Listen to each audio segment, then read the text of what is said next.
Pirate Radio. KHBLLP. Hannibal. Good morning, Pirate fans, and welcome to the campus of Missouri Western University. This is Mark Dell. I got my partner Joe Thomas sitting next to me here. Alex Dowell is going to do the stats for us, and Joel Booth is going to be along here shortly. I tell you what, folks, this is as big as it gets. We are at the Show Me Bowl 2025. The Hannibal Pirates at 11-2 will take on the 13-0, the number one ranked 13-0 Kearney Bulldogs. Folks, I got to tell you, I am humbled, I am honored, and I am beyond proud to be able to say you're listening to Hannibal Pirate Football in the Show Me Bowl on KHBL 96.9 FM. We'll talk this one over after this 2-minute break. Arr. Are you concerned about the economy, interest rates, or current market conditions? For timely information based on sophisticated research, Raymond James Financial Advisor Steve Virel, located in Hannibal, can be contacted at 221-4500. He can discuss your specific needs and help to provide you with investment choices that make sense for you. To make an appointment with Steve Virel, his office can be reached at 221-4500. Raymond James Financial Services Incorporated, member FINRA SIPC. Life well planned. Go Pirates! Crescent Jewelry has always been the Hannibal Pirates' #1 fan.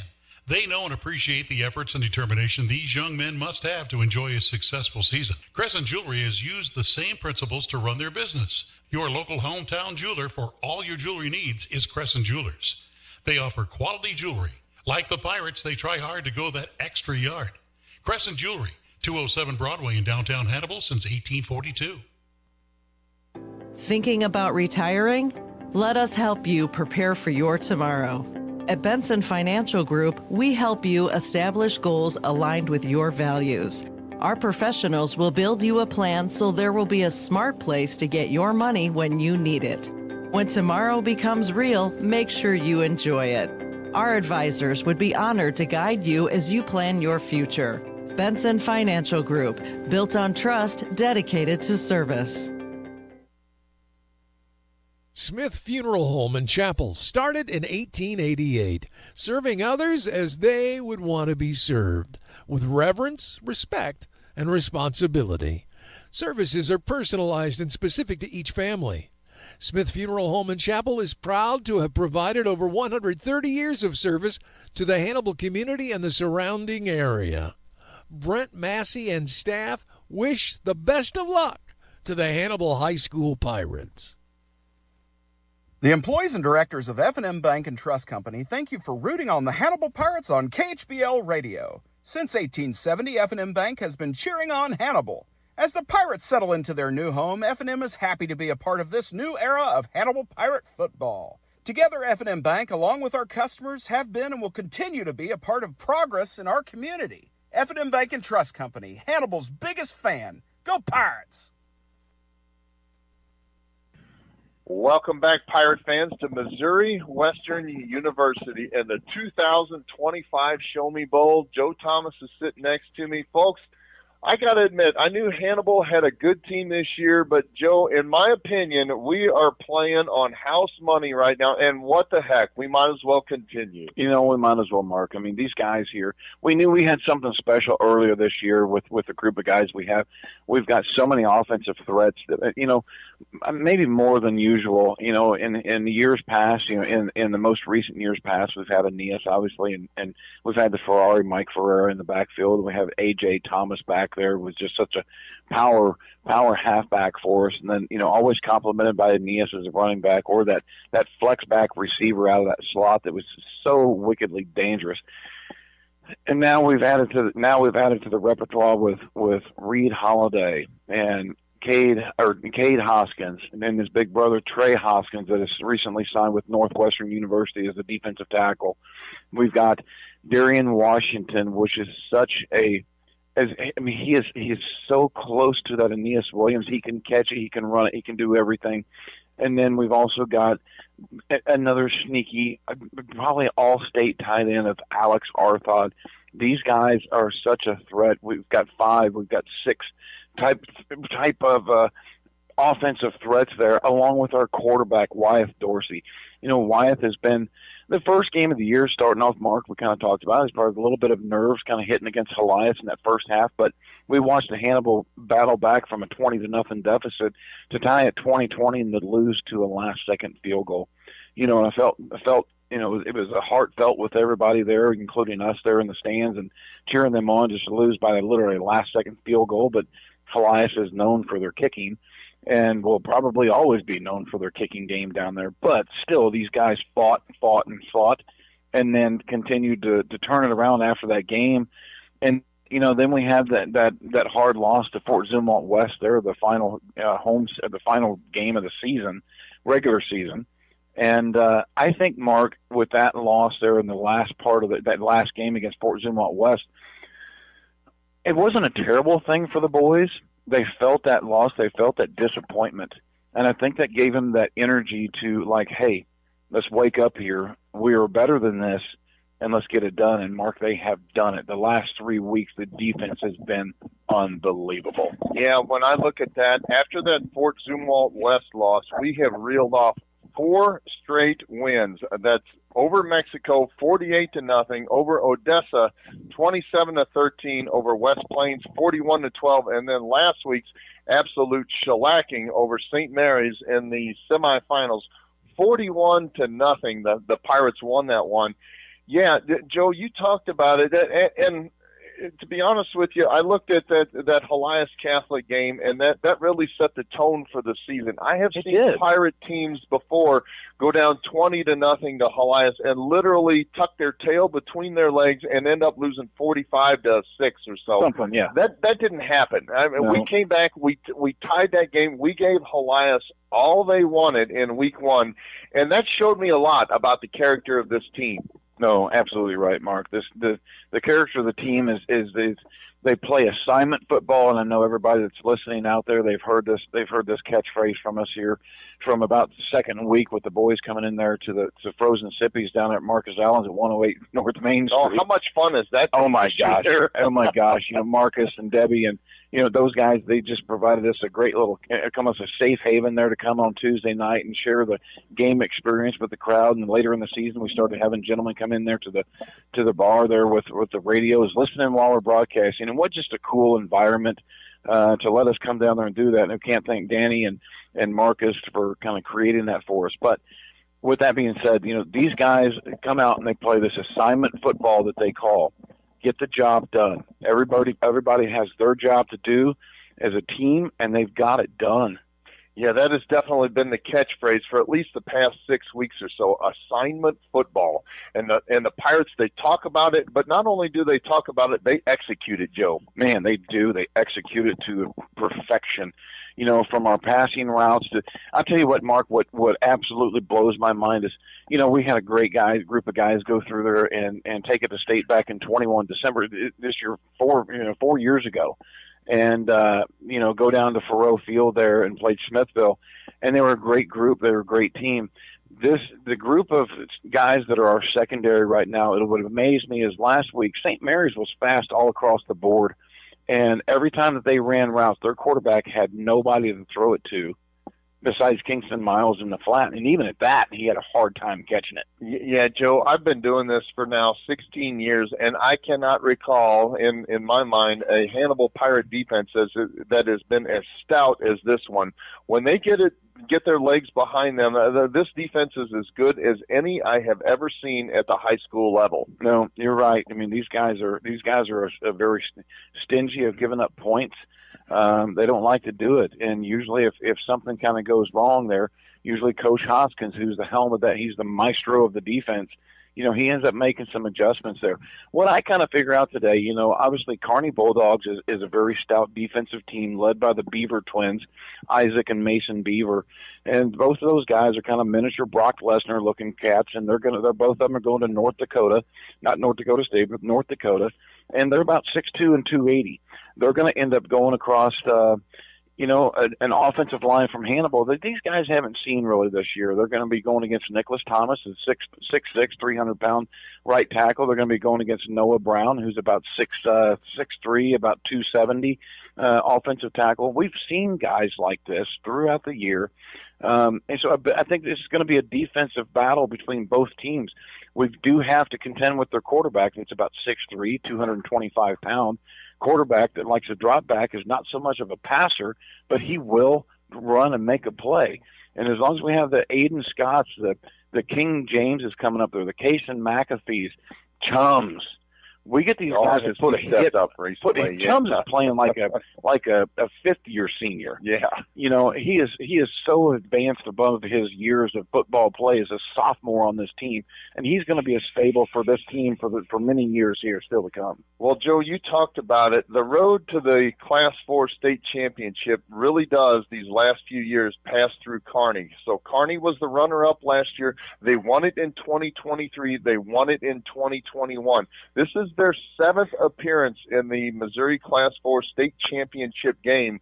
As for the Pirates, this is our third appearance, and we have yet to score in a state championship contest. But as I look at it, the fine folks at Misha have printed out our stats for the year. Hannibal, their average points allowed per game, 10.1 points per game. That's over 13 games, and Kearney 10.8. So on the defensive side, these teams are fairly even when you look at that. But it's the offensive side where the Kearney Bulldogs are averaging 42.9 points per game, and Hannibal is 40.8. So on paper, these teams, the difference between them is razor thin. But as we know, this game is not played on paper. The Hannibal Pirates, like I said, they were not expected to be here. We were expected to probably win the district and then bow out after that against Odessa or maybe on farther down the line. From day one, the Kearney Bulldogs have been expected to be in the state championship game. So Hannibal, again, I think we're playing on house money. We've got nothing to lose. And I'd like to see the Pirates just punch these guys in the mouth, just like we did last week against St. Mary's early on in the football game, and take control. I think this Kearney team is a well-coached team. They're a very disciplined team. But I think Kearney is coming into this game maybe a little bit overconfident in themselves here, Mark. And I think Hannibal Pirates is going to they've got a lot of Hannibal's got everything to win and nothing to lose here. Yeah, there's no question about that. The Hannibal Pirates really do have, and again, Joe, I talked about it earlier. They have a good team. I wouldn't call it a great team. They don't have that standout player like the Aeneas Williams that we had 4 years ago, or even 3 years ago. But what they do have is they've got about 6, 7, maybe even up to 10 guys that can take over the game at any point. We saw that last week. Reed Holiday came out of nowhere and set the tone last week for the Hannibal Pirates. Nobody expected that, include the St. Mary's Dragons. But when you look up and down the line, you've got Casey McAfee, the things that he can do on defense, and Alex Arthod with the abilities that he's got. And I didn't even pencil in Alex, knowing how good that Trey Hoskins was at running back earlier this year. Not to mention our two excellent running backs in Hoskins and Washington as well. Yeah. And then our quarterback, he's a threat to take it the distance anytime. I tell you what, that Wyatt Dorsey, for his first year under center, has really impressed me, Joe. He absolutely has. Wyatt was groomed for this. He's been groomed for this for years. I know Lance and his wife, they've done a great job of Wyatt is a highly intelligent football player, individual, not just on the football field, folks, but in the classroom too. And he knows what's going on. He knows what to do. He knows how to read the defense and make adjustments time and time again. And today is no different. It's just a state championship game today. This is it. This is the last time that these 18 seniors are going to slap on that Hannibal Pirate football uniform and come out here and have these fans cheer for them. It is an absolute gorgeous day, gorgeous morning for high school football. Our temperature at kickoff figures to be about 37 degrees. We got winds coming out of the southeast at about 7 miles per hour. So weather is not really going to be a factor today. It's not near as cold as it was last week for the semifinal. There is no snow on the field. The field looks to be in very, very awesome shape. And yeah, I don't expect that to be a factor at all. Both teams are out on the field, by the way. They are warming up. Hannibal is in their road uniforms. That's white on white, same thing that we wore last week, with the black numbers, the black helmets, of course, with the Pirate logo on the side and the red and black trim. Kearney is in their home uniforms. That is purple jerseys with the white pants, the white helmets, and the Bulldog emblem on the side. So we'll be underway here in about 45 minutes. Again, both teams are out on the field. They're warming up here. The Hannibal came over yesterday. I think they left town about 12:30, Joe, Yep. and really left to a pretty raucous celebration. They had a police escort out of town, and how exciting was that? That was fantastic. We got to be a part of that, Mark. My mom and dad and Becky and I got to cheer on everybody, sitting there with all the regular parents, grandparents, just fans coming out there to cheer the Pirates on. They took off. They headed across 36. We actually just passed the bus when we got to Cameron, but unlike the Hannibal Pirates bus, we got into St. Joe and we got to the hotel and got something to eat, and everything was kind of frantic over here because they had ball games yesterday. They had Seneca beating Lift for Life 33 to 28, I think is what the score of that game was. And then last night's Platte County game went into overtime with Platte County actually getting the victory last night. And so what Hannibal did was they actually came across Highway 36, came into St. Joe, and then headed south on Highway 29 because Clint Graham, our AD, and Coach Jeff Geschwinder had it set up with Platte County to go down to their field to get about an hour and a half, 2 hour football practice in on their field while Platte County was coming up here to play state. Yeah, so they had a great workout there, that. and then came up there, and a lot of the moms and the families got to serve. They had the Olive Garden for the boys there at the hotel, which is Stony Creek Inn, and the boys got to eat a lot and got ready and kind of went down, chilled out in the hot tub. I'm sure there were so many of the boys in the hot tub that had probably only about 6 inches of water into it this morning. So I'm sure the hotel had to fill up water, for goodness sakes. But, and then we saw them got to get on the bus this morning at 7 o'clock and head over. And everybody was they were all in the right frame of mind. Nobody looked groggy because they had bed check last night at 10. And they got the boys there. We saw them off on the bus, and, man, they looked like they were ready to go. And so I think the Pirates are in great form, ready to go here for their last battle. Yeah, our good friend Michael Holliday, he posted something about that yesterday. He said the Hannibal Pirate team actually engulfed all of that Olive Garden food. He said he never seen food disappear as fast as that. It had no chance. Olive Garden, I guess I'm going to call it St. Mary's because they had no chance with those boys. So yeah, again, Hannibal comes into this game 11-2 on the season. Their lone 2 losses, the first game of the regular season and the last game of the regular season. The first one was against Helias Catholic. We lost that one 23-20, a 6A school, and same way with Fort Zumwalt West, 31-28, and 2 completely different games there, Joe Thomas, as we were behind the whole time against Helias Catholic. They jumped out to a 20-0 lead, and the Pirates battled back in that one, versus Fort Zumwalt West, where we really led the whole game and gave it away, in my opinion, at the end. And yeah, that if anything, that gave the Pirates a taste of what defeat is like going into the state playoffs. And yeah, I think that was important to show them that you have to keep your foot on the opponent's throat the whole game. No, you're right, Mark, and they've got to keep it on there. And Coach Geschwinder definitely came and he confronted us and said, this loss was on me. It wasn't the boys.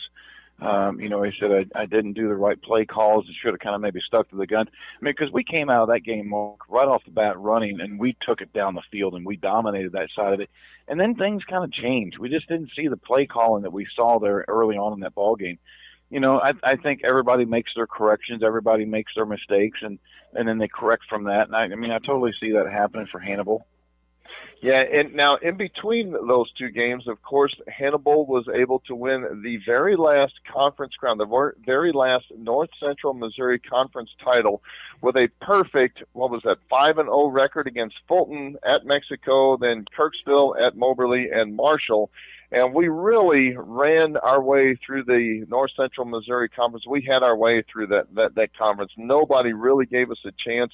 The closest game was Mexico, and that was 26-14 there. That one was tied at halftime, and that was fictitious. Yeah, as crazy as that one was, the way that the officials called that, because the very first playoff game in the postseason was against Mexico, and that one, of course, was at home. We won that one 48-0, and really showed what the Pirates were all about. So, again, both teams are down on the field now. Now the Pirates have just left the field to go into the locker room and get ready for the kickoff. Our kickoff is at 11 a.m. this morning, and Joe is getting ready to head down onto the field now. I expect Joel Booth to be in any time now. He sent me a picture earlier. He was on the treadmill over at the hotel this morning. He came over last night as well. My son Alex and I drove over earlier this morning, had a really nice drive. It's only about a 3-hour drive, 2 hours, 45 minutes, a straight shot right across Highway 36. And yeah, just a beautiful day for a drive. And, we'll be back headed that way a little bit early, or a little bit later. Joel had to get the pregame jitters out on the treadmill this morning. Yeah, that's what he texted me. So Hannibal crowd is starting to fill in along the far sideline. Hannibal is the visiting team this afternoon, and yeah, they've got there's probably 100 Hannibal folks here so far, the Hannibal faithful that have made the trip over on Highway 36, but they are still filing in. And if you're not able to be here at the game, we appreciate you listening in on KHBL Radio. I'm going to send it back to the studio. We'll keep talking this one over after this 2-minute break. This is Hannibal Pirates Show Me Bowl Football in KHBL 96.9 FM. Women are exceptional. In the workplace, in the home, in the community. We fill so many roles vital not only to our success, but also the success of those around us. We deserve health care that is as exceptional as we are. Blessing Health meets the varied needs of every woman, from OBGYN care and breast health to pediatrics for those of us who have little ones in our life. Blessing Health, with you every step of the way. For those nearing the age of 65, Medicare is an important consideration. At Alexic Family Insurance, we specialize in Medicare and health insurance. Hi, I'm Michael Alexic, your local insurance broker now licensed in Missouri and Illinois.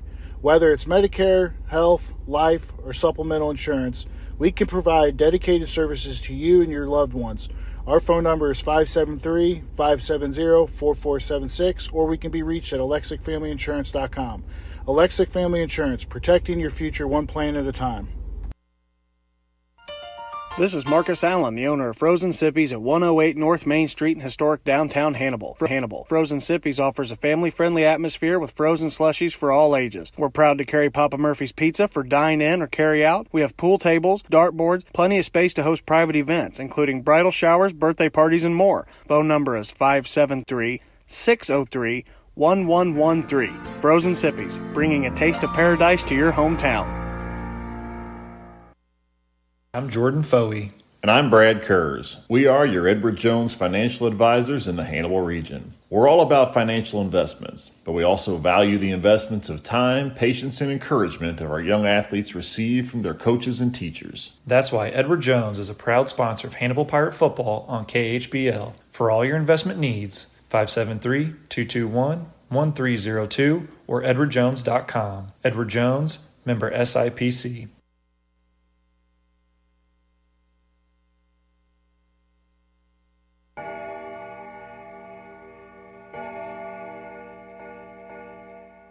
Marion County Clocks LLC is here to save you time. Now serving the Hannibal area with in-home grandfather clock service. They have expertise servicing clocks from 1808 to 2008 and beyond. Co-owner John Ryan, certified horologist, is now taking appointments to repair your family heirlooms. He can be contacted at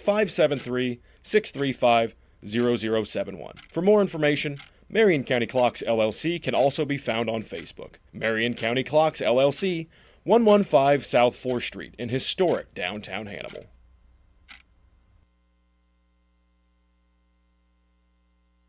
Welcome back to the 2025 Show Me Bowl. We are on the campus of Missouri Western University. An absolute gorgeous day for high school football. Temperature is in the mid-30s and with about a 7-mile-per-hour wind. And the Hannibal Pirates have headed off the field now. They are in the locker room, and looks like the Kearney Bulldogs are still warming up a little bit. They are an imposing team, to say the least. They are led by their quarterback. He's a senior, Carter Temple. He has just under 1,400 yards passing on the season with 18 touchdowns versus just 2 interceptions. So he's been very effective at throwing the ball. Their running backs, and they spread this one around quite a bit. They have Dryden Hendricks. He's got 13 games, 16 actually receptions. He averages 19.1 yards receiving, but he's got 6 touchdowns on the actually receiving. And then as far as rushing, he leads the team in rushing as well. So they've kind of got a 3-headed attack between their quarterback, Carter Temple, who is a 2-time state wrestling champion. Yeah, state wrestling champion there, Joe. And he's an impressive athlete, Carter Temple is. He very much is. He leads the offense. And again, Dryden Hendricks, Corbin Emmons, and Drew Nelson, I think, back him up. Joe, as we were off air, we were talking a little bit with Danny. This Kearney team has had formidable opponents this season. They're 13-0, but they have played 3 4A, 3 5A, and 3 6A teams this year. Yeah, they don't mess around when it comes to scheduling. So, yeah, again, 13-0 on the season. And, again, on paper, and I've been reading all week about it, everyone outside the city limits of Hannibal expects Kearney to just roll right over the Hannibal Pirates. But the Hannibal Pirates have got a lot of momentum on their side. By far, Joe Thomas, I think the last 2 weeks have been Hannibal's best 2 games of the season. No, you're right. You're right. Defensively, man, they have just come and said, no, it's not happening. We're taking this game from the get-go. You know, we always like to get that ball there from the kickoff mark. We talk about it all the time. Coach G, he wants the ball. He wants the offense going down the score and kind of put a precedence up on the game. But, you know, whatever happens today, whoever gets the ball there, I mean, our defense is ready to come out there and pop them too. And like you said, I mean, Kearney is legit. Guys, we are too. We're legit too. We're not here for a fluke reason, for any kind of reason whatsoever besides hard-nosed football, and we've got talent, and we've got talent from all 11 players plus. You know, the guys that are ready to come in there at any point in time, they're ready to dish out their punishments to the other team too, and we're just a very disciplined team, and we're ready to play today, and I have no doubt that Hannibal is going to come out and give their best foot forward. Yeah, in this day and age, it's very unusual for a team to win the toss and take the ball. That was back in the 30, 40 years ago. You always wanted to take the ball and show authority first. These days, teams, they get a little bit more cute, if you will. Yeah. They want to do that score at the end of the first half and then turn around and score again kind of thing. And that comes from Bill Belichick. He was a big disciple of that years ago. I know he kind of championed that thought and process, and anymore you just don't see teams that want to take the ball and cram it right down your throat. But that's been Jeff Geschwinder's his mantra all season long. I know I asked him before week 1, I said, Coach, you win the toss, and he looked at me straight in the eyes and said, we're taking the ball. No question about it. And it's been that way all season long. Yeah, no doubt about it. You know, Coach G wants our offense out there on the field. He wants to see everybody what we can do and kind of get them on their heels. And you know, and it's worked really and truly. And you know, I think the defense. You know, I think Mark, though, those guys that are just the defensive players, like my boy Nicholas Thomas. I mean, he's just offensive guy. Yeah, he wants to get out there and make contact and get going. But I know those guys are the defensive guys are they're chomping at the bits, ready to go. Yeah, and that's what's going to be important today. I was reading earlier this week an article that Chris Dewar had put together, and I ran into Chris a little bit earlier. He's excited to be here as well. But he said that this game is really going to – a lot of it is going to boil down to the first two possessions of the game, whether Hannibal has the ball to start with or whether we play defense. But the first offensive possession for Hannibal and the first defensive possession are really going to set the tone for this game. I believe it. Yep, and I agree. We'll see if the Pirates it's been a long time. It's been, since week one where we've been down by 2 scores against any team. And if we go down 2 scores, it'll be interesting to see how the Pirates respond to that. Now, all up until this time, outside of week one, the Pirates have really played well. They have taken command in the game and for the most part have not looked back. No, they haven't looked back. They have one thing in their front windshield that they're looking out at, and it's this game here. It's coming over here to Missouri Western, representing Hannibal and representing us very proudly too. These guys have just put their best foot forward, Mark, especially these last 4 games when our secondary has 3 interceptions each of the last 4 games. Now, Joe, you mentioned it just a little bit about how exciting it was to follow the boys around. They went to every elementary school in Hannibal, including Holy Family yesterday, and really received a warm welcome everywhere they went. It was very interesting to see. Yeah. They brought the drum line, they brought the cheerleaders. They really made a spectacle out of it. Man, they did, and when that drum line lit me up right next to me, man, I couldn't help but just start grooving and moving and grooving, man, because they're good. And I think that I thought the band was supposed to come here today and actually perform at halftime, along with Kearney's band too. But I hope they are. I know our Hannibal's cheerleaders over there. It looks like my wife is. I see the thunder sticks are out. The thunder sticks are out over there. I know Becky presented. I think she got 80 sets of those here for the last game. I think gave them to the kids. Said, "Come on over, bring them, keep them." And I know Quinn brought the rest of them up here today. I think they had to maybe kind of air some of them back up. I think they were maybe doing that, but it looks like there's quite a few of them over there in the crowds right now. Yeah, and the Hannibal crowd continues to file in here. We've got at least a couple of hundred people now in the crowd. And looking down in front of us, I can't quite see, but Kearney. Now, again, this game is in Kearney's backyard. It's only about 45 minutes from Kearney to get here. But, yeah, I'd say that they've got a decent crowd, but they haven't by any means outdone the Hannibal faithful. No, not whatsoever. Hannibal's gonna represent, whether it's at St. Louis or Columbia or a straight shot over here on 36. It wasn't a bad drive. And you know what? Here, like a month and a half ago, Hannibal came over and cheered on the Hannibal volleyball girls as they played in the state finals over here, downtown here in St. Joseph.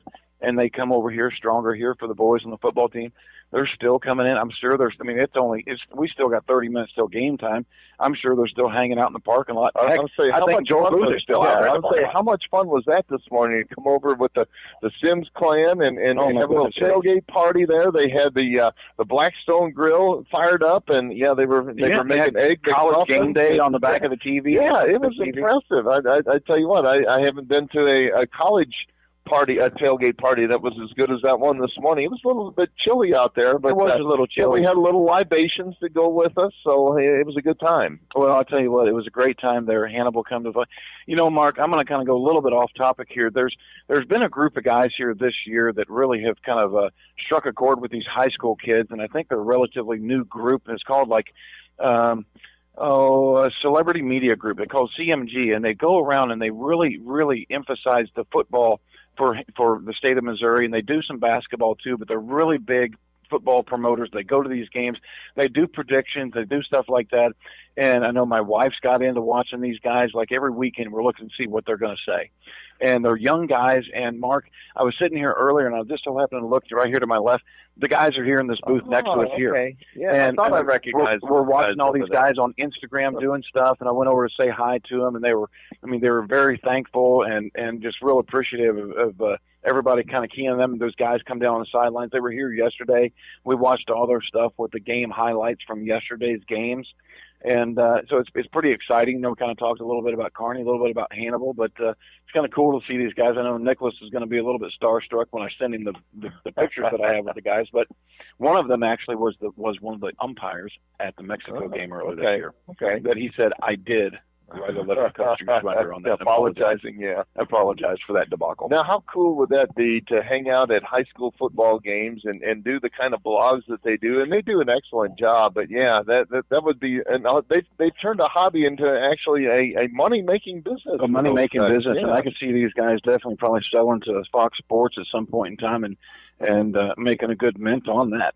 So hey, here comes the Hannibal Pirate Pride Marching Band. They did make it here. Actually, they did make it here. The whole band is filing into the stadium now, and yeah, they'll be on the field at halftime. So how exciting is that? Yeah, that's fantastic.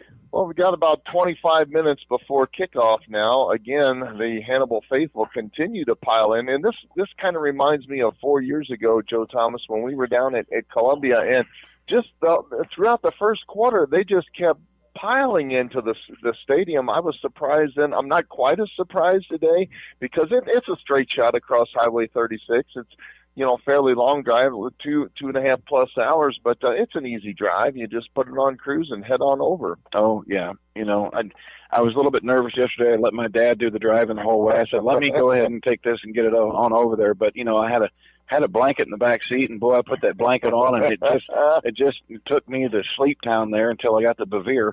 But it's an easy drive. It's an easy drive over here. The weather is a little chilly, but it's fantastic. This is late season. This is playoff football weather, Mark. We all expect this. We didn't expect what it was back in 2001 when I was on the sideline with shorts and a golf shirt calling the game at 80 degrees. So I'm looking now at the rushing totals for Kearney Bulldogs, and their quarterback actually leads with yards from scrimmage rushing. He's got 956 yards and 21 touchdowns on the season. So he's a threat, just as the Hannibal Pirates quarterback, Wyatt Dorsey, is a threat to take the ball at any time. Then again, he's flanked by Dryden Hendricks and Corbin Emmons. They also carry the ball a good bit, as does Matthew Lindsay. Each one of those guys has over 50 carries on the season. So, yeah, they've got kind of a 3 to 4-headed attack, just as the Hannibal Pirates have. When you look at the stat leaders for Hannibal Pirates, Cade Hoskins leads the way. He's got 1,349 yards. But how cool is this? We've got Darian Washington right behind him, another 1,000-yard rusher. 1,059 yards for Darian Washington on the season. Wyatt Dorsey, he's not very far from 1,000 yards himself. He's got 841 yards rushing on the season. When you look at touchdown-wise, Cade Hoskins leads the way, 21, 12 for Darian Washington, and then 10 for Wyatt Dorsey. So we've got our own three-headed monster there as well, Joe. We've got our three-headed monster for the running backs there for sure. And I just tell you what, I know Platte County had some fantastic tight ends, but man, I'd put our tight ends head to head with anybody, with A-Rod Arthod and then T-Rex Hoskins, Trey Hoskins, who is the most recent signing at Northwestern University for the defensive tackle position. You don't get very many guys that are 6'5", 307 pounds that runs like Trey Hoskins does and that can catch the ball. Yeah, they've actually got him listed 6'5", 285, but I think that was earlier. Well, you know what? I talked to his grandfather. I talked to his grandfather, Mitch, there in the parking lot earlier, and he said 280. And I said, well, you know what, Mitch? I said, Trey was at the house here the day after we beat West Plains when Monroe City was playing over there against Mid Buchanan. And I said, Trey, Nicholas, the Arthod boys, and chums, they all went and got the scale and put it on. Unfortunately, it's spot on for my doctor's office scale. But they got on the scale, and they all said, what? And Trey was 307. And he started laughing because I knew he was over 300. Yeah, I was going to say, he is probably 2 biscuits shy of 310 pounds right now. Yeah, that's about right. And it's kind of funny because his body type is so very close to Alex Arthod. They're both fairly tall. It's hard for me to tell, unless I see the number, who catches the football. Early on in the season, almost always it was Trey Hoskins, but Alex Arthod has come into his own later on in the season, and yeah, he has really turned into, well, actually, Wyatt Dorsey called him Tuesday night. He called him 7-11. He is always open, baby. Yeah. Boy, I saw him going into the Holy Family there when they walked through the schools there on Thursday afternoon. And first thing he got off the bus, I said, well, it's 7-11. And boy, he gave me a big smirk. I said, has that been all year that you've been called that? And he goes, yeah. And I said, man, we just found out about the last week. I about fell out of my chair. Oh, yeah, we all laughed really hard there. And it did come over the airwaves because I sure did listen to that broadcast on YouTube that Danny's got posted up on KHBL on their station. Site there. You can catch all of the game deals on Tuesday and all the football games. You want to go back and listen to them there. Danny's got a great assortment of them up there on YouTube, ready to listen at any point in time. Now, Joe, how much fun has that been this year? The weekly broadcast live from Frozen Sippies. Tuesday nights, we go down, we have a little pizza, we talk a little football. The players are there. Oftentimes, the coaches are there. It's just been a very relaxed atmosphere, and I've enjoyed it all season long. We always ever since doing this, Mark, and I'm sure you would probably chip in too and agree that the fact that we always get ready we wake up Friday morning during football season, we're so excited. Because Friday night we're calling a game, whether it's home or it's away, we're calling a football game, and we're going to be a part of that, and it's so much fun. And then this year, Danny was able to put together this with Marcus down there on a Tuesday night, and the coaches agreed upon it there at Tuesday at 6 o'clock, and it's just been that Tuesday morning wake up is almost as fun as the Fridays, just to be able to get down there together. Well, what's been exciting to me is you never know quite who's going to show up. Right. Last Tuesday, we had quite the crowd down there. Of course, always the Wettons are there, the Thomases are there, the Darcys showed up this last week, so it was a darn good time. And well, we have 8-10 boys there to chip in. I think the boys had a good time. One of my favorites was when we got to talk to the Hannibal Pirate volleyball team, the Lady Pirates volleyball team that represented us well in state as well this year. They did so well, and what an exciting team. And we lose one girl. We're going to lose Malia Stolte. She's graduating, and we got a young team. We still don't have the height to it, but the athleticism and the quickness of the Hannibal Pirate girls volleyball team is wicked, Mark. It was great to see the things that they were able to accomplish without those tall girls this year. And we ran into some tall girls, and not only in the semifinals, but in the third place game that I think they had some triplets, 6'1", or so. And we literally wore them down. They were not used to that. They were used to probably closing out games in 3 sets, but we took them to 4, and you just started seeing them.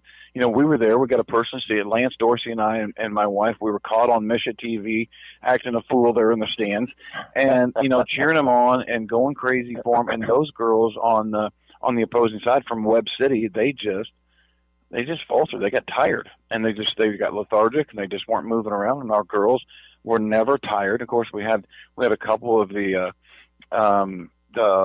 Falconer girls who they're always doing sports. They never get tired. They're always in soccer and running around in volleyball, and they're so active. And our girls just went across the court on them, and we got my niece, Audrey Dine. She's service specialist, defensive specialist, and such a great player herself. And these girls just wore them down, Mark. And the Hannibal faithful continue to file in here at Missouri Western University. We've got about 15 minutes before kickoff. I'll send it back to the studio for one last break, and when we come back, we will get ready for the opening kickoff at the 2025 Show Me Bowl with your Hannibal Pirates versus the Kearney Bulldogs on KHBL 96.9 FM. The employees and directors of F&M Bank and Trust Company thank you for rooting on the Hannibal Pirates on KHBL Radio. Since 1870, F&M Bank has been cheering on Hannibal. As the Pirates settle into their new home, F&M is happy to be a part of this new era of Hannibal Pirate football. Together, F&M Bank, along with our customers, have been and will continue to be a part of progress in our community. F&M Bank and Trust Company, Hannibal's biggest fan. Go Pirates! Wondering at what age you can retire? Let Benson Financial Group help you answer this question. Trade the best job you ever had for the only job you ever wished for. Our advisors are experienced in developing financial planning strategies for retirement and income distribution. We will build your retirement plan to replace that paycheck. There will be a smart place to get your money when you need it. It'll be an honor to advise you as you plan for your future. Benson Financial Group. Built on trust, dedicated to service. Smith Funeral Home and Chapel started in 1888, serving others as they would want to be served, with reverence, respect, and responsibility. Services are personalized and specific to each family. Smith Funeral Home and Chapel is proud to have provided over 130 years of service to the Hannibal community and the surrounding area. Brent Massey and staff wish the best of luck to the Hannibal High School Pirates. Crescent Jewelry has always been the Hannibal Pirates' #1 fan. They know and appreciate the efforts and determination these young men must have to enjoy a successful season. Crescent Jewelry has used the same principles to run their business. Your local hometown jeweler for all your jewelry needs is Crescent Jewelers. They offer quality jewelry. Like the Pirates, they try hard to go that extra yard. Crescent Jewelry, 207 Broadway in downtown Hannibal since 1842. Welcome back to the 2025 Show Me Bowl, live from Missouri Western University. Your Hannibal Pirates versus the Kearney Bulldogs, #1 in the Class 4A. Kearney Bulldogs versus #2, the Hannibal Pirates. There's my man, Joe Obama. Good to see you, buddy. Good to see you. I was worried I was going to send out a search party for you, but yeah, Joe Obama is in the house, ladies and gentlemen, and none too soon. Well, folks, I made it. I really enjoyed getting to know the parents of St. Pius last night at the Hilton.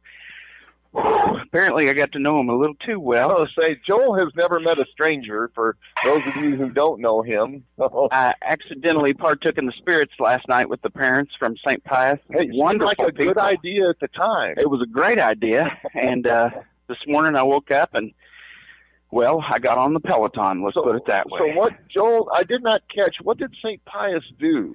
So St. Pius beat Monroe to get here. I knew that.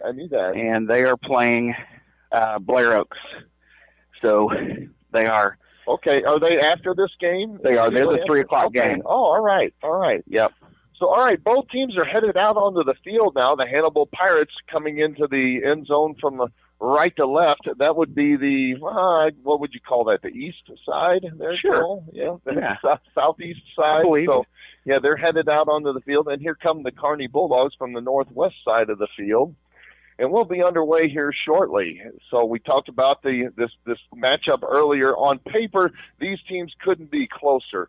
Hannibal allowing just over 40 points per game, or scoring just over 40 points per game, only allowing 10.1 points per game.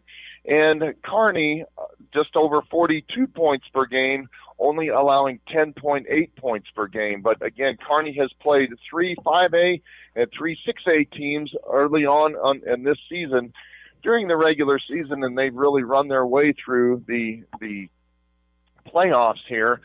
Nobody outside of the Hannibal faithful expected the Pirates to be here, and really the Kearney Bulldogs have expected to be here all season long. So we're going to see how this one shakes out. On paper, these teams could not be more even, but again, Kearney expects to just roll over the Hannibal Pirates. And I think the last 2 weeks, Joe and I talked about it, the Hannibal Pirates have been on fire defensively, played their best two games of the season. Oh, my gosh.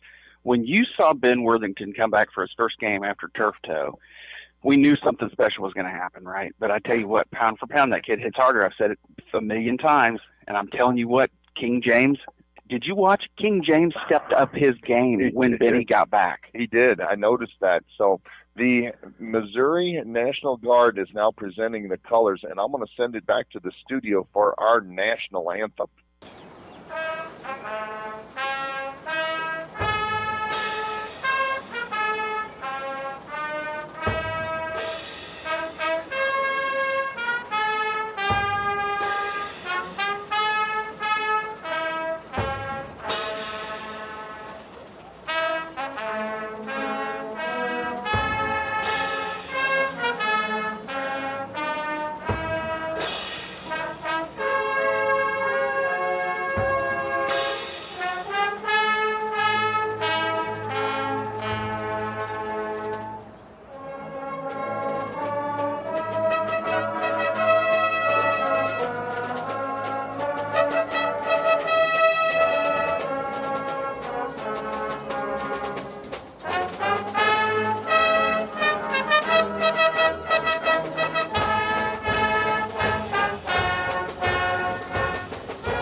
All right, and another fine rendition of our country's national anthem, and we'll be underway here shortly. Both teams are out onto the field. The Hannibal Pirates, again, to the southeast end zone, and the Kearney Bulldogs to the northwest side. Kearney has probably got twice as many people here as Hannibal. Again, this is practically a home game for them. They're only about 45 minutes from their home as you head up kind of northwest to get here. And then, again, Hannibal, it's a little over 2.5 hours to get here for the Hannibal Pirates. But Joe Thomas has made his way down onto the field now, and he'll be joining us here shortly. Again, the temperature's probably 38 degrees and not much wind at all to speak of. It's less than 10 miles per hour. I don't expect the weather to be a factor at all this afternoon. But, yeah, Joe is opening the door here so we can get a kind of a feel for the stadium outside, you know, the noises that's going on. It's just an absolute beautiful press box here at Missouri Western University. 4 years ago, we were at Columbia, you know, at Perot Field, and they're introducing the Hannibal Pirates now one by one, the whole Hannibal team. And how exciting that has to be, Joe Booth, to head out and have your name announced, whether you're a 40, 50-minute player, or you hardly ever see the field. You get your name announced here in the Show Me Bowl. Doesn't matter. You were there. Joe Thomas, I hear you down there on the field. Can you hear me down here on the field? Oh, you sound like you're sitting next to us, Joe.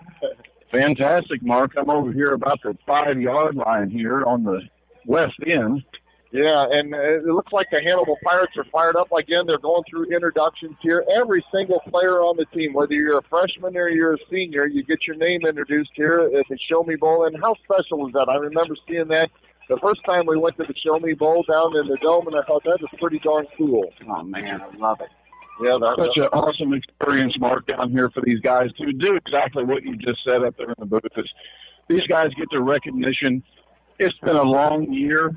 Yeah, and this is it. And everybody gets the recognition they deserve, whether they've played on the field every single down or the guys that are there kind of for the emotional support. Yeah, and that's just as important. When you look at a team like Hannibal, you do not get this far unless you've got an excellent scout team, unless you've got guys that can come in week and week out and take that pounding and get that varsity level, get the first string ready to play the football game. So it shows week in and week out. Oh man, absolutely! I mean, these guys have left it all on the field ever since even midsummer practice. They're up there every day doing workouts, doing the 7-on-7 Monday night for the special team guys, for the receivers, running backs. This isn't something they just started here in August. This started like a week after school last year. Yeah, there's no question about that. They have worked year-round for this. I know they've hit the weight room. Every single last Pirate, they push each other along, and that's important as well. So they're just wrapping up with the introductions here for the Hannibal Pirates, and they're going to turn it over to the Kearney Bulldogs here shortly. Kearney brings a fairly good-sized team along to the party as well. And again, we'll be underway here shortly. There goes the last of the Hannibal Pirates out onto the field, and that's pretty exciting. Now Kearney fans come to their feet, and Joe, I would guess Kearney's got at least twice as many people here as Hannibal. You know what, Mark? They've got a lot of people here. I'm not going to say twice more, but definitely not twice as much. Yeah, it's good to see that the Hannibal Pirates did bring along a fairly good-sized contingent. Again, it's about a little less than a 3-hour drive. Shoot straight across on Highway 36. Not a bad drive at all. Alex and I got up a little bit early this morning. We were on the road about 5:30 and headed our way over here. So there is a lot of excitement in the stadium right now. You can hear it down here in front of me. Again, both teams have brought together a sizable crowd. They're introducing now the Kearney Bulldogs, and kind of cool because they go from the lowest number all the way to the highest. There's 0, 1, and same way with the Hannibal Pirates. They go all the way from number 1, Ben Worthington, all the way up to 99, Hunter Brinkley. Hunter Brinkley was a senior. He was a earlier player of the game for the Hannibal Pirates. And yeah, was that at Moberly, Mark? Yeah, I believe it was, yeah. Yep, we'll have to look that over. Yeah, for those of you that were not listening in Tuesday night, we got so excited after the semifinal game that we kind of pushed the player of the game off, but ended up being Big Chums was the player of the game. Chums Nyson last week, and for his efforts, he received 2 free slushies and a large Papa Murphy's Pizza, compliments of our good friends Marcus Allen and Mark and Debbie Allen down at Frozen Sippies. He was our Hannibal Pirate KHBL player of the game in the semifinal game last week against St. Mary's Dragons. Kearney boys are big. Yeah, they are big. Alex mentioned that earlier when he was looking them over. He goes, they are impressive, Joel. Dude, they're big. There is no question about that. Now, last week I looked at St. Mary's. St. Mary's had some big players as well, but Hannibal was able to take control of that game. We wore them down as that game went on. But, yeah, it'll be interesting to see how the first couple of series shake out here, both on Hannibal when we're on offense first and again, when we're on defense first, because, yeah, they've got a big team here, and they've been in the state finals the last 2 years. They lost last year, but they won the year before that.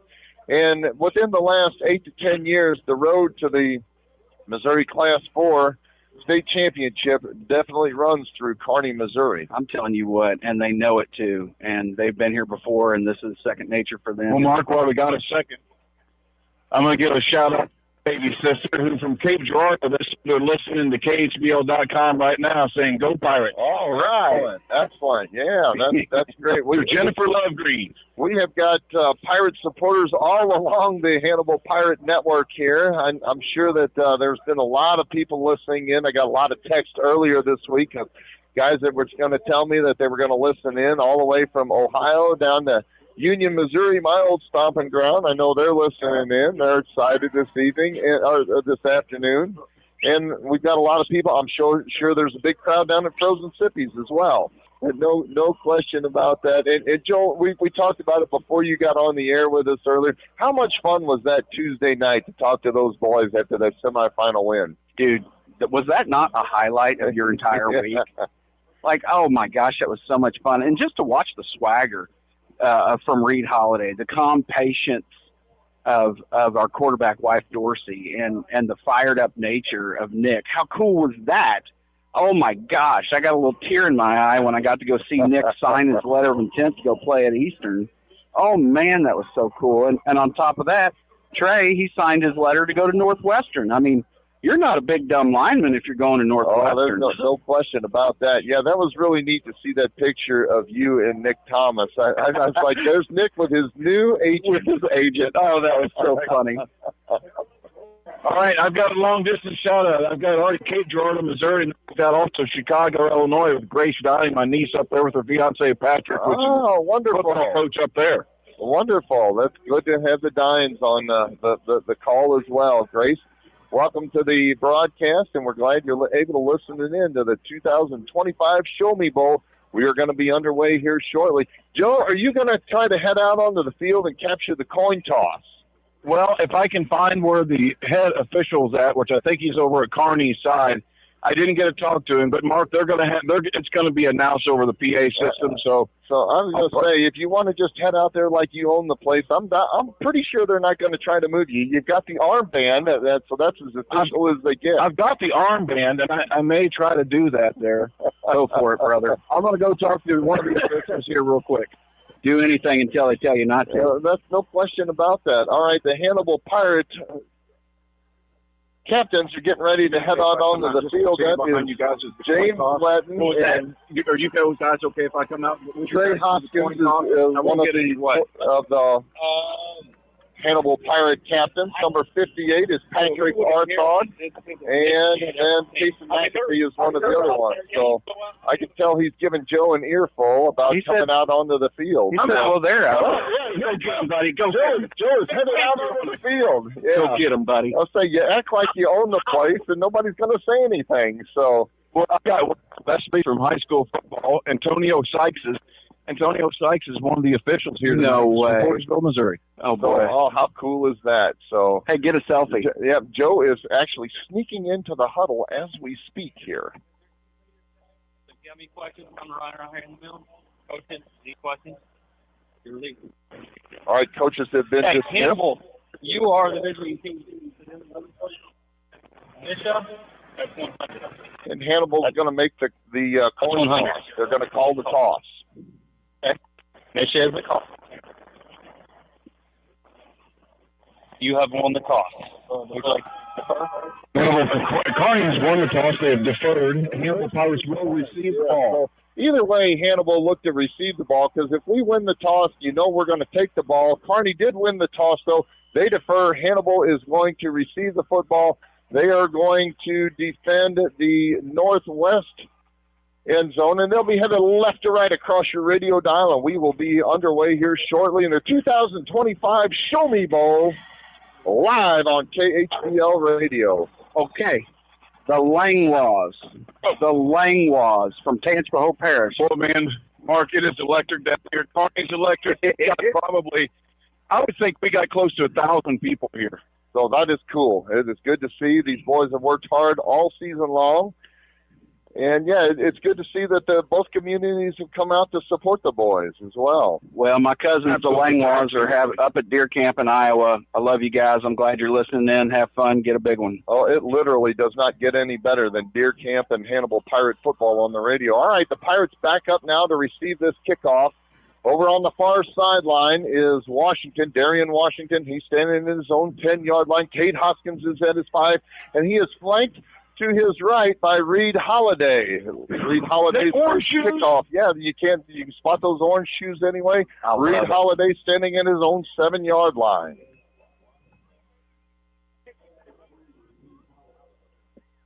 I got my boys, my inner circle, Landon, Jonathan, Jeff, J.D. Dodd, listening in Hannibal Mo.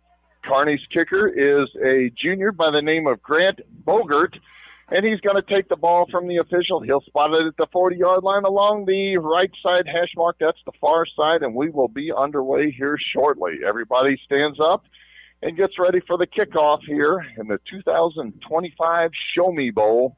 Hannibal looking to get the ball first and establish something early on. What a beautiful stadium. All right, Bogert takes the football. He spots it at the 40-yard line. It's just outside the hash mark to the far side. That's the right side of the field. He gets the whistle. The big crowd comes to their feet. Points his right index finger to the sky, and he steps into this one. It's a low line drive kick. Taken by Washington at the 15. Is across the 20-yard line. Bottled up at the 25, and now sprints ahead to about the 28-yard line. And that's where the Pirates will take over 1st and 10 at their own 28-yard line. Good-looking kickoff return by Darian Washington. Had a little bouncy ball action there, so shake that off. Reed Holiday recovered it. Let's go. We'll call it the 29-yard line. 1st and 10 for the Hannibal Pirates. Wyatt Dorsey trots out onto the field and into the Hannibal Pirate huddle. Reed Holiday breaks out wide to the far side. Double tight end set. Under center comes Dorsey with a split backfield behind him. That's Hoskins to the near side and Washington to the far side. Our thought is the tight end to the near side. He comes in motion now from right to left. Here's a quick handoff. Darian Washington hit at the line of scrimmage across the 30-yard line and bottled up after about a 2-yard gain. It'll be 2nd down and 8 from the 31. Man, this Kearney Bulldog defense is really headhunting right now for that run, especially looking for Darian. 2nd down and 8 for the Pirates, their own 31-yard line. Just underway here, the 2025 Show Me Bowl. I love to see it when Big Hoskins goes in motion. And Dorsey out of the pistol this time. The lone setback behind him is Hoskins. 3 men come in motion now. And now he'll come set under center with a split backfield behind him. Dorsey takes the snap, takes the handoff, and he keeps the ball, and he's tackled in the backfield for about a 3-yard loss. Okay, we need to get rid of that situation in the backfield by Decker Best. He's a freshman. Actually, that was Cale Tucking, the junior. 5'11", 180-pound linebacker, and he tackled him. Actually, it was a big loss on that play. We're all the way back to the 26-yard line, and it's going to be 3rd down and long. 3rd and 14 for the Pirates from their own 26-yard line. Mark, they read that like a book. They know what RPO is. Wyatt Dorsey comes set now. Pistol formation. Twin receivers bounce out wide to the short side of the field. That's the near side. On 3rd and 14, he takes a snap, rolls to the far side, throws the football, and it is complete. Out close to a 1st down. Darian Washington. Darian Washington has got it. He's going to be, it depends on the spot here, Joe Thomas. It'll be close. It's going to be very, very close. They are going to spot him. Oh, first down. First down. Signal. He needed 14. He got 14 exactly. He got 14 and a quarter. They spotted at the 39-yard line. It'll be 1st and 10 for the Pirates. I love that. Let's move that ball, baby. They move the chains on 3rd and 14. Darian Washington makes a great catch over the right side, and the Pirates are now in business. 1st and 10 from their own 39-yard line. Darcy comes set. Pistol formation. Hoskins, the lone setback behind him. Arthod comes in motion from right to left. It's an option play. He pitches it out to Hoskins. He's got room to run. He's across the 50 to the 45, 40, down the far sideline. He's inside the 30. That's a touchdown. To the 10. To the house. Touchdown!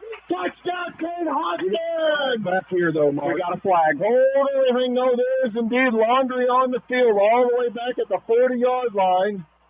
And this one is coming back, holding against the Hannibal Pirates, and this one, unfortunately, is going to bring it back. Okay. Hey, we know we can do it, okay? We know we've been there. This is our 3rd time. Yep, holding is against the Hannibal Pirates. And instead of drawing first blood, that's going to bring it back. But I think we're going to have good field position because it was downfield. That's right. Yeah, that hold call was downfield. I think it's still got to be 1st and 10 for the Hannibal Pirates, and we're actually going to be in the territory of the Kearney Bulldogs. We'll have it 1st and 10 at their 49-yard line. So unfortunately, that touchdown was wiped out by a holding call. Joe Thomas, did you see it? It was. I believe they called on Darian Washington. He did over his hands up like, I don't know what I did. Pistol formation now. All right, handoff. Hoskins right up to your left side. He'll cross the line of scrimmage and knock down at about the 46-yard line. It'll be 2nd down and 7. Great run. About a 2 or 3 yard gain. Hoskins is running hard, even after he just sprinted for, 50 yards? Yeah, no kidding. No kidding. I haven't even looked, Mark. Who are our standouts for Kearney on defense? I guess they got some dogs. Well, they've got the Beaver twins. Oh, I forgot about that. Beaver Patrol. 2nd down and 7 now. Hoskins comes in motion now from right to left. Darcy takes the snap. Hand off to Cade Hoskins. And about 4. Yeah, sprints ahead to about the 42-yard line where it's going to be 3rd down and about 3. That's not bad at all. 3 yards in a cloud of dust. Hannibal knows what that's like. We've done it before, and we're pretty good at it. 3rd down and about 3 from the Kearney 42-yard line. I call this 4-down territory, Joel Thomas. I think so. Absolutely, Mark. Yes. Joe Thomas. Hannibal's moving the ball here, Mark. We're going to keep going. I agree, buddy. We got the fire. Wyatt Darcy will come set under center in the split backfield behind him. On 3rd down and 3. Reed Holiday breaks out wide to the near side. Here's the play-action pass. He's looking to throw. Now he steps up, and he's looking to run it. He jukes a man at the line of scrimmage and dives across the line to gain for a 1st down. Yes, sir. That'll be first down. The ball dropped out there, Mark, but he was down before that. What a beautiful run by that Wyatt Dorothy. He is not going to have any gas left in the tank at the end of this game. They spot the ball now at the Kearney 39-yard line, and it'll be 1st and 10 for the Pirates. Man, I love this game. 8:30 left to go in the first quarter. No score. Hannibal, their initial possession of the football game. I can't really see that line anymore like I was looking down at earlier, but, man, I love watching them Hoggies drive. Man, they're doing a good job. 1st and 10 for the Pirates now. And Darcy out of the pistol formation. He's got Hoskins standing right behind him. And here's an option play. Now he's going to tuck it in and run. He's hit at the line of scrimmage, gets maybe a yard on that carry. Yeah, they definitely read that like a book. They know RPO. They've played a lot of teams that have ran that RPO this year. I know that Fort Osage and Grandview have played it from time to time. Oh, I'm sure all of them do. Raytown South, 100%. 2nd down and 9 now for the Pirates from the 38-yard line of the Kearney Bulldogs. Ball is on the far side hash mark. And Darcy will come set under center with a split backfield behind him. That's Cade Hoskins to the near side and Darian Washington to the far side. Trey Hoskins comes in motion now from left to right. Ball. He gets the block. Ball is on the turf, and fortunately for the Pirates, Hannibal's got it. Darcy was able to bound to fall on it, but it's going to bring up 3rd down and long now, 3rd and 12. All the way out to the 41-yard line of the Kearney Bulldogs. Yeah, all that is. We got so much field, Mark, towards you guys. There's the Hannibal Pirates going left to right. Like to see Dorsey kind of roll to the right there. Maybe a little play action, then screen back over to this side of either Washington or Hoskins. The Pirates were able to pick it up on 3rd and 14. Here we go now on 3rd and 12. Out of the pistol formation. Twin receivers wide to the far side. Reed Holiday to the near side. Dorsey takes a snap, throws a screen pass. Washington's got it. He's looking to get a block. He does not, and he's tackled in the backfield for no gain. Yeah, Going to bring up 4th down and 12. And the Pirates going to have to punt this one now. On 4th and 12 from the 42-yard line. They're just going to play a little field position football here with the Kearney Bulldogs.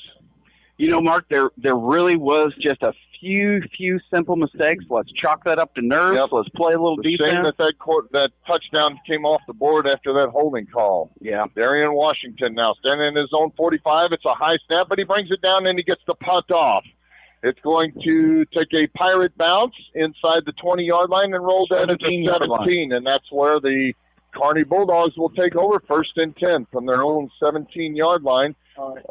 Again, Kearney is led by their quarterback, Carter Temple. He's a senior and a 2-time defending state wrestling champion. We know how to defend this. They are going to run the ball just like we do. They might do it with real cool armbands, but we know how to do this. All right, Carter Temple takes over now, 1st and 10 from his own 17-yard line. He's in the pistol formation as well. He takes a snap, and it's a pitch on the end around. The jet sweep to the far side is across the 20 to the 22-yard line. That was handed off to number 6. That's Corbin Evans, and he gets maybe 6 yards on that carry. It'll be 2nd down and 4. Carter Temple had a little hot potato thing going on there. It was there. That was kind of a forward pass, if you think about it. I think if you really got down and drove it forward.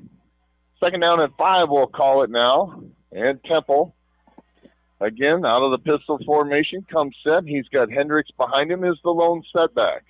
He takes a snap, pitch to the end around, to the near side now, and out to the 30-yard line, and out across the 32 for a 1st down is the split back out to the far side. That is Matthew Lindsay, and he's got a 1st down now for the Kearney Bulldogs. Nothing fancy here, Joel. They're just going side to side, student body left and student body right. If we don't take a play off, that's in the backfield. Let's go, guys. Last game. Carter Temple out of the pistol formation. Hendricks is behind him, as is number 6, Emmons. That to Temple. Emmons gets it, and he's pulled down by Chums from behind. Chums nice and gets him at the line of scrimmage for no gain. Big hit there by the sophomore, Christian Chums Nyson. Way to go there, Chum, man. Boy, I tell you what, old 55, I think, is putting Hoskins through his limits there. 2nd down and 9 now. Empty backfield, 5 wide receivers for Carter Temple. He's trying to draw the Pirates off sides, and they do move, and there comes the flag. He gets a cheap 5 yards out of the Hannibal Pirate defense. They were just a little antsy there, a little anxious. And that'll make it 2nd down and 4 now instead of 2nd and 9. Bad news is you don't know the snap count. Good news is you can just watch the dadgum ball. All the way out to the 39-yard line. 4:22 left to go in the 1st quarter. No score. And this is Kearney's first possession of the game as they turn the Hannibal Pirates away after Hannibal received the opening kickoff. Carter Temple, empty backfield, 5 wide receivers on 2nd down and 4, takes a snap, 3-step drop. He fires the football. It is complete across the 40-yard line and shoved out of bounds along the near sideline, but he'll have a 1st down. That is number 5, Hendricks, and they move the chains. Okay, this offense reminds me a lot of that offense that Trevor Watson used to run. It was a quick-hitting, movement, action offense, trying to slow down or trying to wear out our defense. That receiver was wide open on that play. He needed 5, and he got 5. Yep. 1st and 10 now for Kearney. Ball is at their own 43-yard line along the near side hash mark. Carter Temple comes set with Hendricks and Emmons behind him out of the pistol formation. Long snap count. Here's the handoff to Hendricks. About a yard. Nothing doing. He gets maybe a yard on that carry. He's bottled up by King James Wetton. Well, I have and Nick I've Pereira never seen before. So, Mark, as soon as he hands the football to his running back, he actually pushes them from behind. Oh, interesting. I'll be darned. The brotherly shove. Yeah. Second down and 8 now. We'll give him 2 yards on that carry. Temple out of the pistol formation, taking his time. Takes a snap. It's a quarterback keeper. He kicks a man to the line of scrimmage. He's into the second down. He's across the 40-yard line to the 35, down the far sideline. It's a sprint down to the 10, to the 5, to the house. Touchdown. Temple took it the distance. They had him at the line of scrimmage, guys, and they let him squirt through. He is the most dangerous player on the field for the Kearney Bulldogs, and he scores to make it 6-0 Kearney with 3:17 left to go in the first quarter. You've got to have somebody almost dedicated completely to nobody but powered by Quadzilla on his legs, Mark. He is jacked. Mm-hmm. No question about that. You got to keep track of him. Boy, he is big. All right, on to attempt the extra point now for Kearney is number 14, Drew Nelson.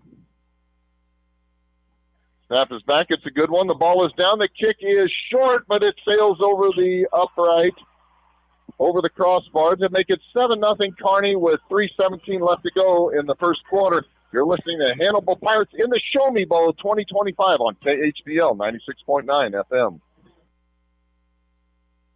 Are you concerned about the economy, interest rates, or current market conditions? For timely information based on sophisticated research, Raymond James Financial Advisor Steve Virel, located in Hannibal, can be contacted at 221-4500. He can discuss your specific needs and help to provide you with investment choices that make sense for you. To make an appointment with Steve Virel, his office can be reached at 221-4500. Raymond James Financial Services Incorporated, member FINRA SIPC. Life well planned. Go Pirates! Ready, go! Pirate Radio, KHBLLP, Hannibal. The Kearney Bulldogs have opened up the scoring on a 6-play, 82-yard drive. Took 2 minutes, 41 seconds off the clock. Carter Temple took it in from 56 yards out. They made the extra point, and that makes it 7-0 Kearney. And here's the kickoff. It's a low-line drive kick taken on the far side by Washington. He's crossed 15 to the 20 to the 25-yard line and dives out to the 30-yard line. The Pirates have decent field position, 1st and 10 at their own 30-yard line, trailing this one 7-0 against the Kearney Bulldogs. We got a flag? There is indeed laundry on the field, holding against the Hannibal Pirates, and that'll back them up. So what was going to be decent field position out to the 30 is going to push them back inside their own 20 now. Okay, let's just be finished with those. Calm down a little bit here, guys. Calm down. It's not your first football game. Yeah. All right, that pushes us all the way back to our 15-yard line now. 1st and 10 for the Hannibal Pirates from our own 15-yard line. Time to put a drive together here, Joel. If we just take a deep breath, honestly, we're fine. All right, out of the pistol formation. Wyatt Dorsey will come set. On 1st and 10, takes a snap. Handoff is to Hoskins. Hoskins hit at the line of scrimmage, sprints ahead for maybe 2 yards. It'll be 2nd down and 8.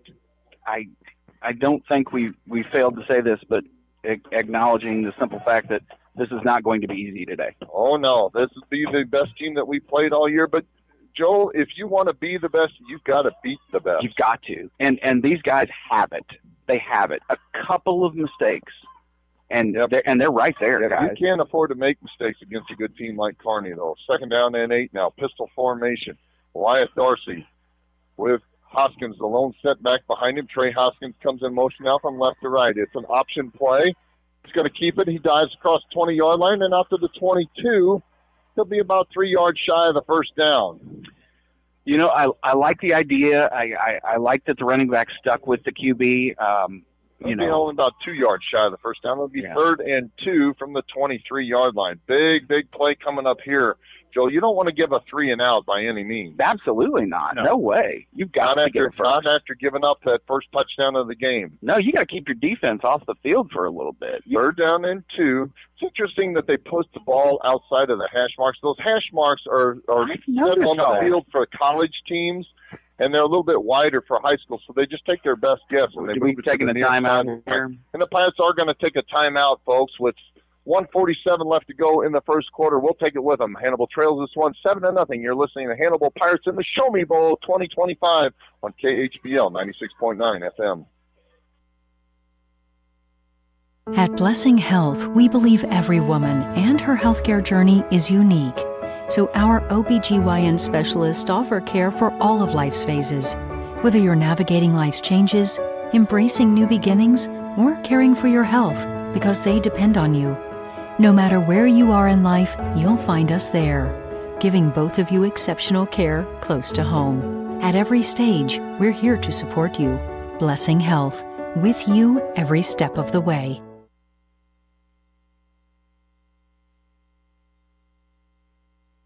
Welcome back to Missouri Western University. The Pirates trail this one 7-0. It's 3rd down and 2 from their own 23-yard line. Big down coming up here, Joel. Oh, man, we've got to do something here. Out of the pistol formation again. Twin receivers out wide to the near side now. Wyatt Dorsey, man, comes in motion. Now, dang it. And the We Pirates cannot do that. moved. We They cannot do moved, yeah. Hoskins lined up to take the direct snap. Even after you take a timeout, right? Come on, you cannot make mistakes against this team. Oh, Joe, that has got to be frustrating down there on the sideline. You can't do that. That was extremely frustrating there to have Phillip off sides there when Trey was coming across to take that center snap. Yeah. You cannot do that. Yeah, he's come across. He lined up behind the center. It was 3rd and 2, and now it becomes 3rd down and 7 now. Lots of momentum just swung on that last penalty into the favor of the Kearney Bulldogs. Yeah, you cannot shoot yourself in the foot against a good team. 3 receivers out wide to the far side now. On 3rd down and 7. Dorsey takes the snap. 3-step drop. He's looking to throw. He throws the football. Pass complete to Hoskins in the backfield. He tries to juke a man, and he's lucky to get back to the line of scrimmage. Dives out to about the 17-yard line, but it's going to bring up 4th down. The Pirates are going to have to punt this one. That is well defended. I tell you what, Joel, you talked about it. This team, Kearney Bulldogs, is well coached. They are where they need to be to make the play. Absolutely. Very disciplined team they are. They are, 100%. Very disciplined. All right. Now Darian's got to punt it from the shadow of his own goalpost. He's standing in his own 3-yard line. There's a low snap, but hold everything. Is there a timeout on the field? Kearney makes a timeout. So we'll just keep it here. I was thinking they had 12 men on the field because it looked like 75 guys in purple uniforms up there on the line. So maybe Kearney saw that. Maybe they had 12 or 47 guys. There's still 12 men on the field. Yep. They did indeed have 12 men on the field. I'm going to give a quick shout-out to my other baby sister, wink, wink, Dr. Debbie, and keeps Abby. Abby moved to Chicago this week. She's starting her PA school up there. Listening also from Chicago. I don't know how many you guys got marked up there in the field listening to us. Yeah, I've got a whole list of people here. My daughter Krista, John Shepard's listening in. My Uncle John's listening in today. My sister Michelle is out delivering UPS packages, so she appreciates everybody's support. And, of course, my grandson Brody and daughter Jackie listening in as well on the Hannibal Pirate Radio Network. All right, Darian Washington standing in his own 3-yard line, takes a snap. It's a good one, and he steps into this low line drive punt, bouncing, and it's going to take a good Hannibal Pirate bounce and roll dead all the way down inside the 35. We'll call it the 34-yard line. And so, yeah, that turned out about as well as you could hope for. Trey Hoskins downs the ball at the 34-yard line of the Kearney Bulldogs, and it's time to step up here, Joe. Yeah, this defense has got to just quit worrying about the fact that they're at state and just play dadgum football. Yeah, play. They know what to do. It's time to buckle down and play some football here. Also, you've done it since I almost forgot my wife Lori's listening in. She baked some incredible cupcakes there. They're amazing. So, yeah, the s'mores cupcakes are a hit. I had to pass some out as I was coming up the elevator here. All right, on 1st and 10, Carter Temple's going to come set. Out of the shotgun formation, 5 wide receivers. Takes a snap, rolls to the near side. Get him. Quarterback keeper, he's bottled up, and King James is going to take him down for about a 1-yard loss along the near sideline. Oh, man. Not much happening with that play. The Hannibal Pirates strung them out there. And another Chicago shout-out. Why is Chicago so much? I got Brad Quinn down in Springfield, Missouri, but then I got Audrey Dine, Emma Dine, Grace Dine. They're all up in Chicago on the girls' Christmas weekend. Well, how about that? That sounds like All right, loss of 1. Second down and 11 now. Carter Temple out of the pistol this time. 3 receivers wide to the far side. Temple, long snap count. Now he's changing the play at the line of scrimmage. Hendricks is on his left hip. And Carter Temple takes the snap. It's a quarterback Right keeper. there. He's bottled up and knocked out Not again. a chance. James Wetton bottled him up. They met at the quarterback and knocked him down for no gain. It'll be third down and 11. Kason McAfee knew exactly what was going on, and he stuck right on King James. Got just about 35 ticks on the clock left here to complete the first quarter mark of this Show Me Bowl Class 4 state championship here with the Pirates down 7-0. We'll see what Kearney tries to pull for the last play of the On third and 11. Carter Temple out of the shotgun formation. Twin receivers wide to the near side. It's a high snap. He brings it down. Looking to throw. He pitched the ball, and it is complete along the near sideline for a first down. Champions convert. Champions convert. Yep. Yes, he did. He needed 10 yards, and he got about 15 yards. He's all the way out to the 48-yard line now. Carter Temple made that look really easy there. I mean, that ball was a dart, hit the receiver in the chest. 3 receivers out wide to the far side, and that's going to be the last play of the first quarter, folks. Hannibal trails this one 7-0 to the Kearney Bulldogs. We'll switch up sides and be back here in 60 seconds. You're listening to Hannibal Pirates in the Show Me Bowl on KHBL 96.9 FM. I'm Jordan Foey. And I'm Brad Kurz. We are your Edward Jones financial advisors in the Hannibal region. We're all about financial investments, but we also value the investments of time, patience, and encouragement of our young athletes receive from their coaches and teachers. That's why Edward Jones is a proud sponsor of Hannibal Pirate Football on KHBL. For all your investment needs, 573-221-1302 or edwardjones.com. Edward Jones, member SIPC. This is Marcus Allen, the owner of Frozen Sippies at 108 North Main Street in historic downtown Hannibal. Frozen Sippies offers a family-friendly atmosphere with frozen slushies for all ages. We're proud to carry Papa Murphy's Pizza for dine-in or carry-out. We have pool tables, dartboards, plenty of space to host private events, including bridal showers, birthday parties, and more. Phone number is 573-603-1113. Frozen Sippies, bringing a taste of paradise to your hometown. We've switched up sides now, and it's 1st and 10 for the Kearney Bulldogs at their own 48-yard line. Carter Temple out of the pistol formation. Hendricks the lone setback behind him. Takes the snap, fakes the handoff, quarterback keeper. He's got room to run. He's into the secondary. He's across the 40-yard line to the 35-30. Down the near sideline. He's shoved out of bounds at the 20-yard line. But yes, indeed, Joel. Yeah, I think that was everything. There is laundry on the field. Yeah, it should be. There's about 48 times that Kearney held there. First one was T-Rex in the backfield. Yeah, and it is. It's a holding. It is holding against Kearney. That was Nick Ferrara. There should be like 7 of them ordered. Yeah. Carter Temple. Yeah, he took the snap and turned his back to the line of scrimmage, and then turned in to his left side and sprinted down the near sideline. Spot of the foul. Yeah, but from the spot of the foul, he's still going to be just shy of the first down, though. He's all the way into Hannibal Pirate territory from the 45-yard line, where it's going to be 1st down and 3. 1st down and 3 from the Pirate 45-yard line after that holding call against Kearney. 7-0 Kearney, 11:51 left to go in the first half. Just underway here in the second quarter. That's such an awkward reverse pivot. And Carter Temple will come set pistol formation. That's Hendricks to the near side behind him, and Emmons to the far side. Handoff is to Hendricks. He's trying to get off left tackle. Nothing doing. He's hit by T-Rex and driven down for no gain. Beautiful. Jack Hoskins sniffed that one out and tackled him for no gain. Just a couple of things that are going through my head. We need T-Rex fired up a little bit. Yeah, we do. No question. Tell every player down there that we belong here. I don't think they believe that yet. Yeah, we belong here. It's not quite like we actually believe we belong in this game. Make no mistakes. We belong here. 2nd down and 3 now from the Pirate 45-yard line. Carter Temple out of the pistol again. Hendricks the lone setback behind him in a double tight end set. Man comes in motion now. Handoff up the left side, and a first down play for the running back. Actually, he came into the backfield. That is Matthew Lindsay, and he's got him set up now 1st and 10 at the Hannibal Pirate 41-yard line. Well, guys, I tell only you what, needed 3 yards on first down. So. when the quarterback keeps the ball, the running backs block for him. Yeah. And I mean, they know what they're doing. Yes, they do block hard. Carter Temple, pistol formation again. Hendricks alone set back behind him. Same lineup as before. Temple takes it. Benny Worthington.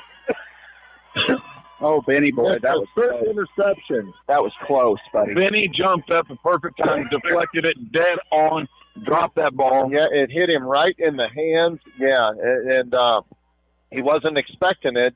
But, yeah, Ben Worthington breaks that one up, and he's unfortunately thought he had an interception there, but it is incomplete. Hey, that was just a natural reaction from a heck of an athlete, and it was fantastic. 2nd down and 10 now. Carter Temple. Pistol formation again. Man comes in motion. Handoff to the left side.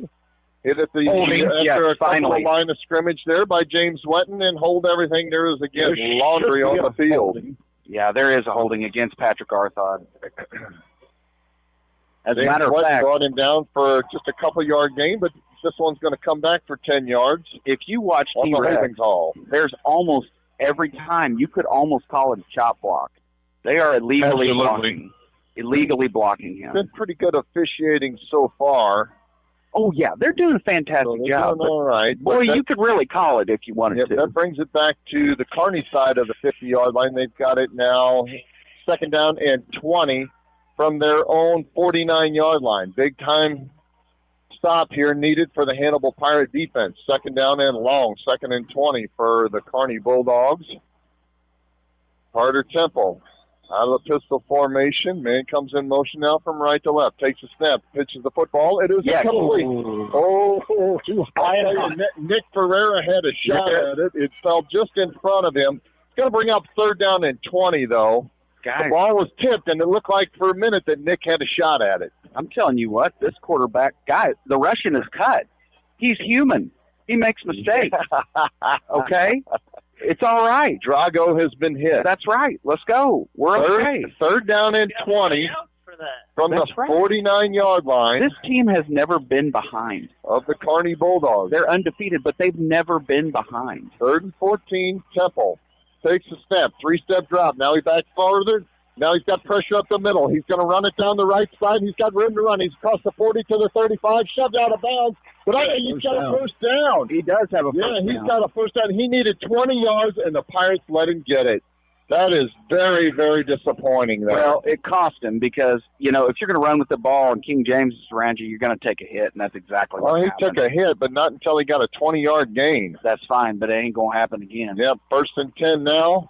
At the Pirate 31-yard, that's just an absolute backbreaker for the Hannibal Pirate defense there. Let's respond here. Everybody was covered downfield, but Temple was able to scramble down the right side for a first down. 1st and 10 now for the Kearney Bulldogs. Carter Temple out of the pistol formation, calls a timeout. Needs a break. And we'll take it with him with 10:04 left to go in the second quarter. Hannibal trails us 7-0. You're listening to Hannibal Pirate Playoff Football in the Show Me Bowl on KHBL 96.9 FM. Women are exceptional. In the workplace, in the home, in the community. We fill so many roles vital not only to our success, but also the success of those around us. We deserve health care that is as exceptional as we are. Blessing Health meets the varied needs of every woman, from OBGYN care and breast health to pediatrics for those of us who have little ones in our life. Blessing Health, with you every step of the way. On 1st and 10 for Kearney at the Hannibal Pirate 31-yard line. Carter Temple will come set. Pistol formation again. Hendricks the lone set back behind him. In the double tight end set. Hand off to the right side and hit at the line of scrimmage, and no gain at all for number 7, Matthew Lindsay. He may have gotten a yard on that. They run that play quite a bit. It's kind of a trap play where they bring Lindsay off the line of scrimmage. He runs into the backfield, takes the handoff, and either goes right or left. They're going to give him a yard and a half on that carry. Second down and 8 now, we'll call it, for the Kearney Bulldogs. Carter Temple out of the pistol formation again. Hendricks, the lone setback behind him, takes a snap, pitches Sweep out to the right side. Sweep to the right side. Yep. A good block. He got some great blocking in front of him. Way to be there, Kate. And that time there, Matthew Lindsay's going to get close to a first down. He's all the way down to the 22-yard line. Slow. Yeah, he took a shot. I mean, an absolute shot, Darian did. They caught him on a beautiful block. Yeah. And they sprung Lindsay out for about a 7-yard gain. It'll be third down and just shy of a yard. At another level, I think there might have been some laundry on that field for that. I wondered about that, Yeah. Joel. I really did. That, Kind of a misdirection play that time. But, yeah, that's been pretty effective so far. Matthew Lindsay has run it 4 or 5 times like that. Yeah, I think this cold is affecting Darian a little bit more than he thought. Going to be third down and a long yard now from the Pirate 22-yard line. 9:12 left to go in the first half. 7-0 Kearney. Come on, boys. Take advantage. Let's go. And Carter Temple out of the pistol formation again. Hendricks, the lone setback behind him. He's off to his right hip now. Temple takes a snap. Handoff is to Hendricks, right side. He's got a first down inside the 20-yard line. We'll call it the 17. Champions convert. I'm telling you what. Yeah. These guys know how to play. Yep. That's like a broken record there, Joel. Yep. Well, I'm going to take it Alex back. Closing in on 13 plays on this drive, I think. 2003, Kearney won the state championship with 23 players on their team. Wow. That was the first one they did, and they played. And I looked at their coach here, Joe Lucan, his school record all-time at Kearney, 47-4. Sounds about right. All right, here's a fake handoff now. The quarterback that was a hold. Got it. He's hit at the line of scrimmage, though, and nothing doing. He's taken down. Kason McAfee gets him after no gain. Nick Balabre, the 6'3", 285-pound senior from Kearney. Little holding going on there. Yeah, yeah. He just loves Cade Hoskins. He does not want to let him go. Trey. Carter Temple, they're going to give him a yard on that carry. Second down and 9. They play till they call it. That's and right. Temple comes set. Pistol formation again. Hendricks to the near side. Emmons to the far side. Handoff is to Emmons. Now it's a pitch on the inside and the end around and inside the 15 to the 10 to the 5. Touchdown. Wyeth tried. And number 7 has just absolutely killed the Hannibal Pirates. Matthew Lindsay has a touchdown for Kearney on that misdirection play to the near side, and that worked to perfection. Guys, I know we're down 13-0, but I got to be honest with you. I don't hate where we're at. I'm telling you, but the problem is, Joel, you alluded to it earlier, we act like we don't belong here. We belong here. Yep. A change in mindset. Somebody's got to convince our guys of that. Oh, my gosh. I mean, they have what it takes to beat this team. All right, here's the extra point now. The snap is down, the ball is up, and it is good. So that makes it 14-0 Kearney with 7:58 left to go in the second quarter. You're listening to Hannibal Pirate Playoff Football on KHBL 96.9 FM. For those nearing the age of 65, Medicare is an important consideration. At Alexic Family Insurance, we specialize in Medicare and health insurance. Hi, I'm Michael Alexic, your local insurance broker now licensed in Missouri and Illinois. Whether it's Medicare, health, life, or supplemental insurance, we can provide dedicated services to you and your loved ones. Our phone number is 573-570-4476, or we can be reached at alexicfamilyinsurance.com. Alexic Family Insurance, protecting your future one plan at a time. A 14-play, 66-yard drive that took 5 minutes and 2 seconds off the clock has the Kearney Bulldogs up now 14-0 after that Matthew Lindsay 15-yard touchdown run. And here's the kickoff. Coming down to the near sideline, Washington takes it at the 15. He's across the 20 to the 25. Go, baby! Go, baby! To the 40. Go! To the 50. It's out the ball. And all the way down. This is the first Hannibal Pirates to score a touchdown.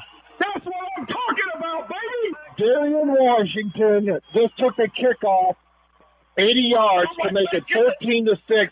Folks, I got to give kudos to Darian Washington.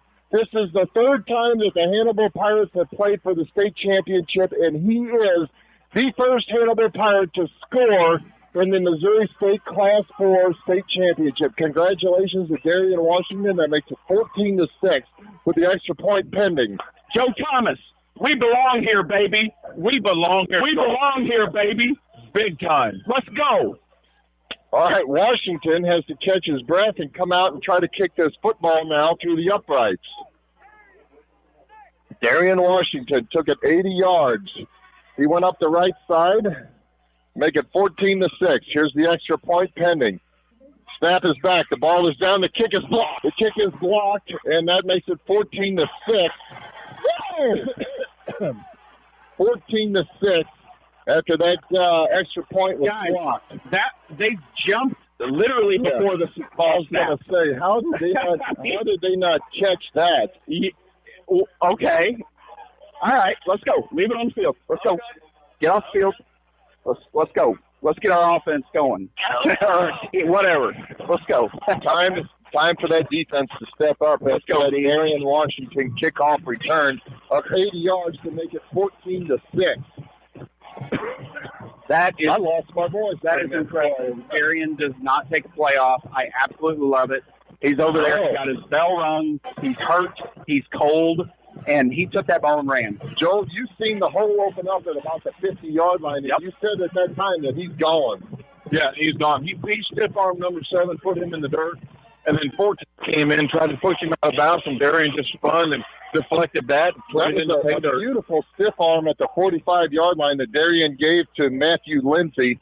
And from there, it was pay dirt. We belong here, and these guys are here to play. They're here to play. 14-6, and again, congratulations, Darian Washington. You're the first Hannibal Pirate to ever score in the Show Me Bowl. Wow, outstanding. And he spots the ball at the 40-yard line now and gets ready to step into this one. 7:44 left to go in the first half. 14-6, Kearney. And here's the kick by Washington. It's a low-line drive, bouncing inside the 10-yard line, across the 15 to the 20, to the 25, to the 30-yard line. He's got to run down. Got a flag. We've got a flag. And he's thrown out of bounds at the 25-yard line, but again, hold everything. There's laundry on the field. This one's coming back. And Darian ran him down and made the tackle. Darian has been everywhere here on these last 3 plays. Yeah. Again, hold everything. There's laundry on the field, and the Pirates are clapping their hands and pointing. Yeah, this one's coming all the way back from the Hannibal Pirates 30-yard line, all the way down to about the 30-yard line of the Kearney Bulldogs. Bring it back, baby. Come on. They're talking this one over. Everybody shut your mouth. And, yes, that is going to be the indication there. As the Kearney Bulldogs back up, and the Hannibal Pirates crowd gets up to their feet and starts a little bit of cheering now. Joe Thomas, that had to be exciting. I saw Darian actually blew you a kiss after he stiff-armed that man at the 45-yard line. He sure did. He sure did. And the second one for his mama up here in the stands. I'm sure she's got a tear in her eye. Yes, she does. Alexis was my classmate, one of the sweetest gals you'd ever meet. Delay of game, a dead ball delay of game? That's interesting. I have no idea. I guess when they went out of bounds, they didn't give the ball back? Anyway, that's going to push the Bulldogs all the way back to their 20-yard line, their worst starting field position of the afternoon. And the Pirates faithful climb to their feet. It's 1st and 10 now for Kearney from their own 20-yard line, and the Pirates are in this one. They trail it 14-6 with 7:33 left to go in the first half. I was thinking maybe that was the guy bringing us the first quarter stats. I thought so, too. I saw the door open. That was kind of cool there. That would have been awesome. Assignment football here, Mark. That's right, buddy. Football. That's the name of the game. Carter Temple out of the pistol formation. Takes the snap, pitch to string him out, and he gets strung out and gets maybe 2 yards on that carry before he's tackled by Julian Murphy. That was one of the Murphy brothers. Julian Murphy. Luigi. Tackle. Yeah, great tackle. That was Luigi. Murphy. Luigi Murphy on that tackle. The Murphy brothers showed up and said, how you doing? You guys need a car? You want some equipment? So we're here to help. All right, from second down and 7 now from the 23-yard line. Carter Temple comes set again. Pistol formation. Hendricks the lone setback. Reverse now and hit. And going to pull up shy of the first down. Again, that is number 7. They really used him a lot, that Matthew Lindsay. Yep. But he's going to be about 2 yards shy of the first down. It'll be 3rd down and 2. Hannibal needs to understand that it is not a given that Kearney is going to convert this. I will say, you've been talking about it. Good teams convert. Let's see if we can keep them from converting. Good teams stop the conversion as well. That's right, baby. Twin receivers out wide to the near side now. Temple. Long snap count, and does he draw the Pirates offside? He's pointing at the Hannibal Pirates. He did a hard snap count. And, yeah, he gets a cheap 5 yards for a first down. Ugh. Guys, this is not week 2. It's week 13.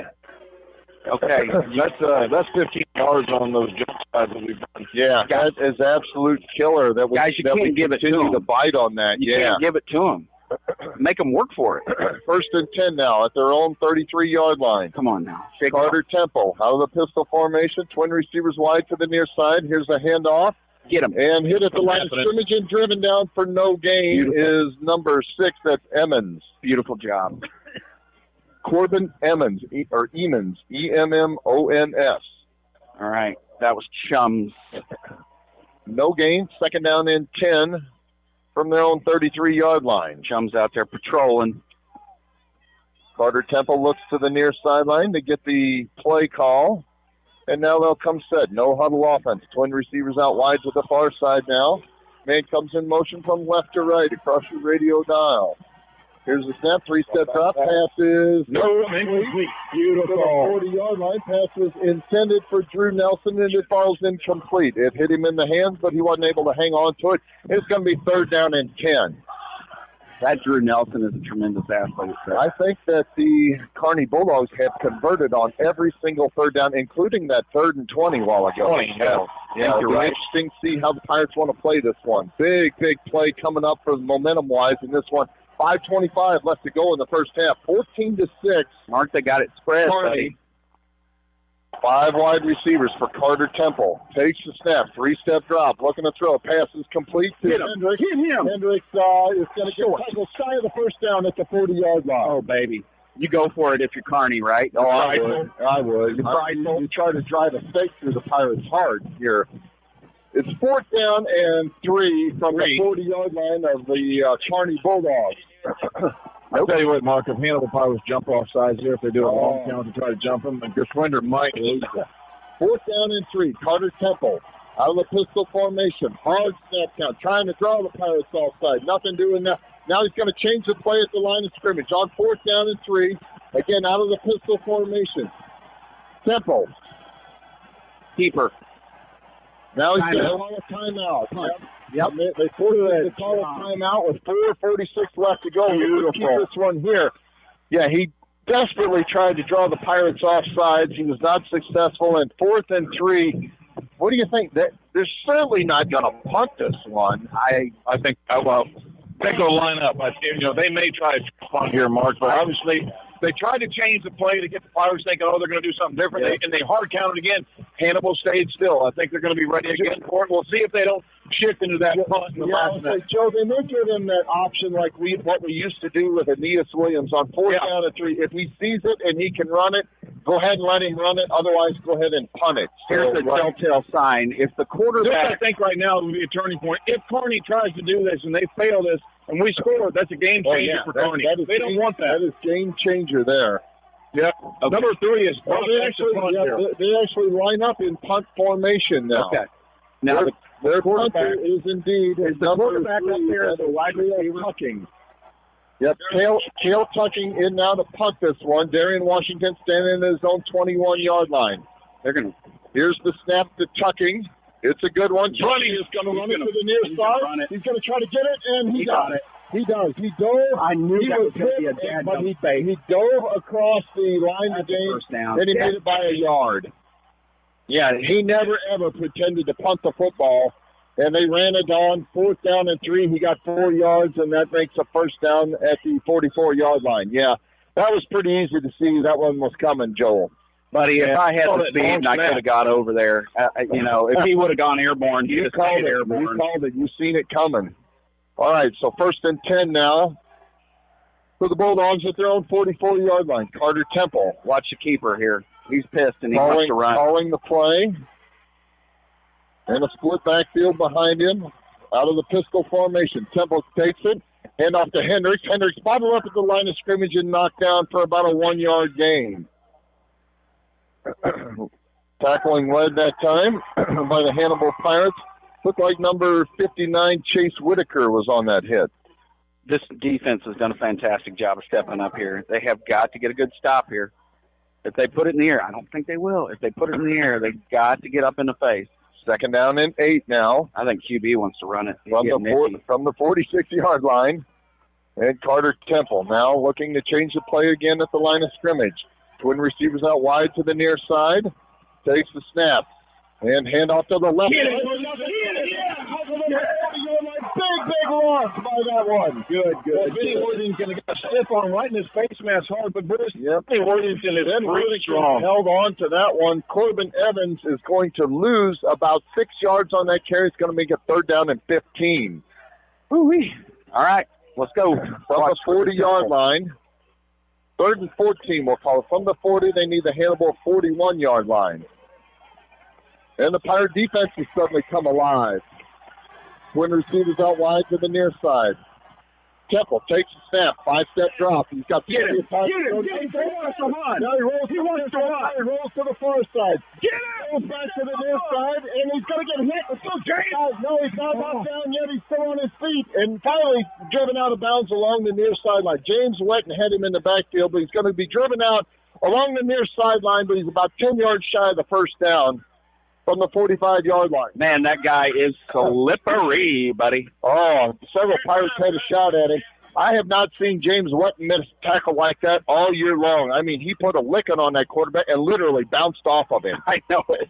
James Wetton is a superior athlete, and that kid. Got 4th down and 10 here, Mark. 10, and they're lining up like they're going to go for it. They are. No jumping, boys. They're lining up to go for it. And Temple now looks to the near sideline. Now Temple is going to back up in the punt formation.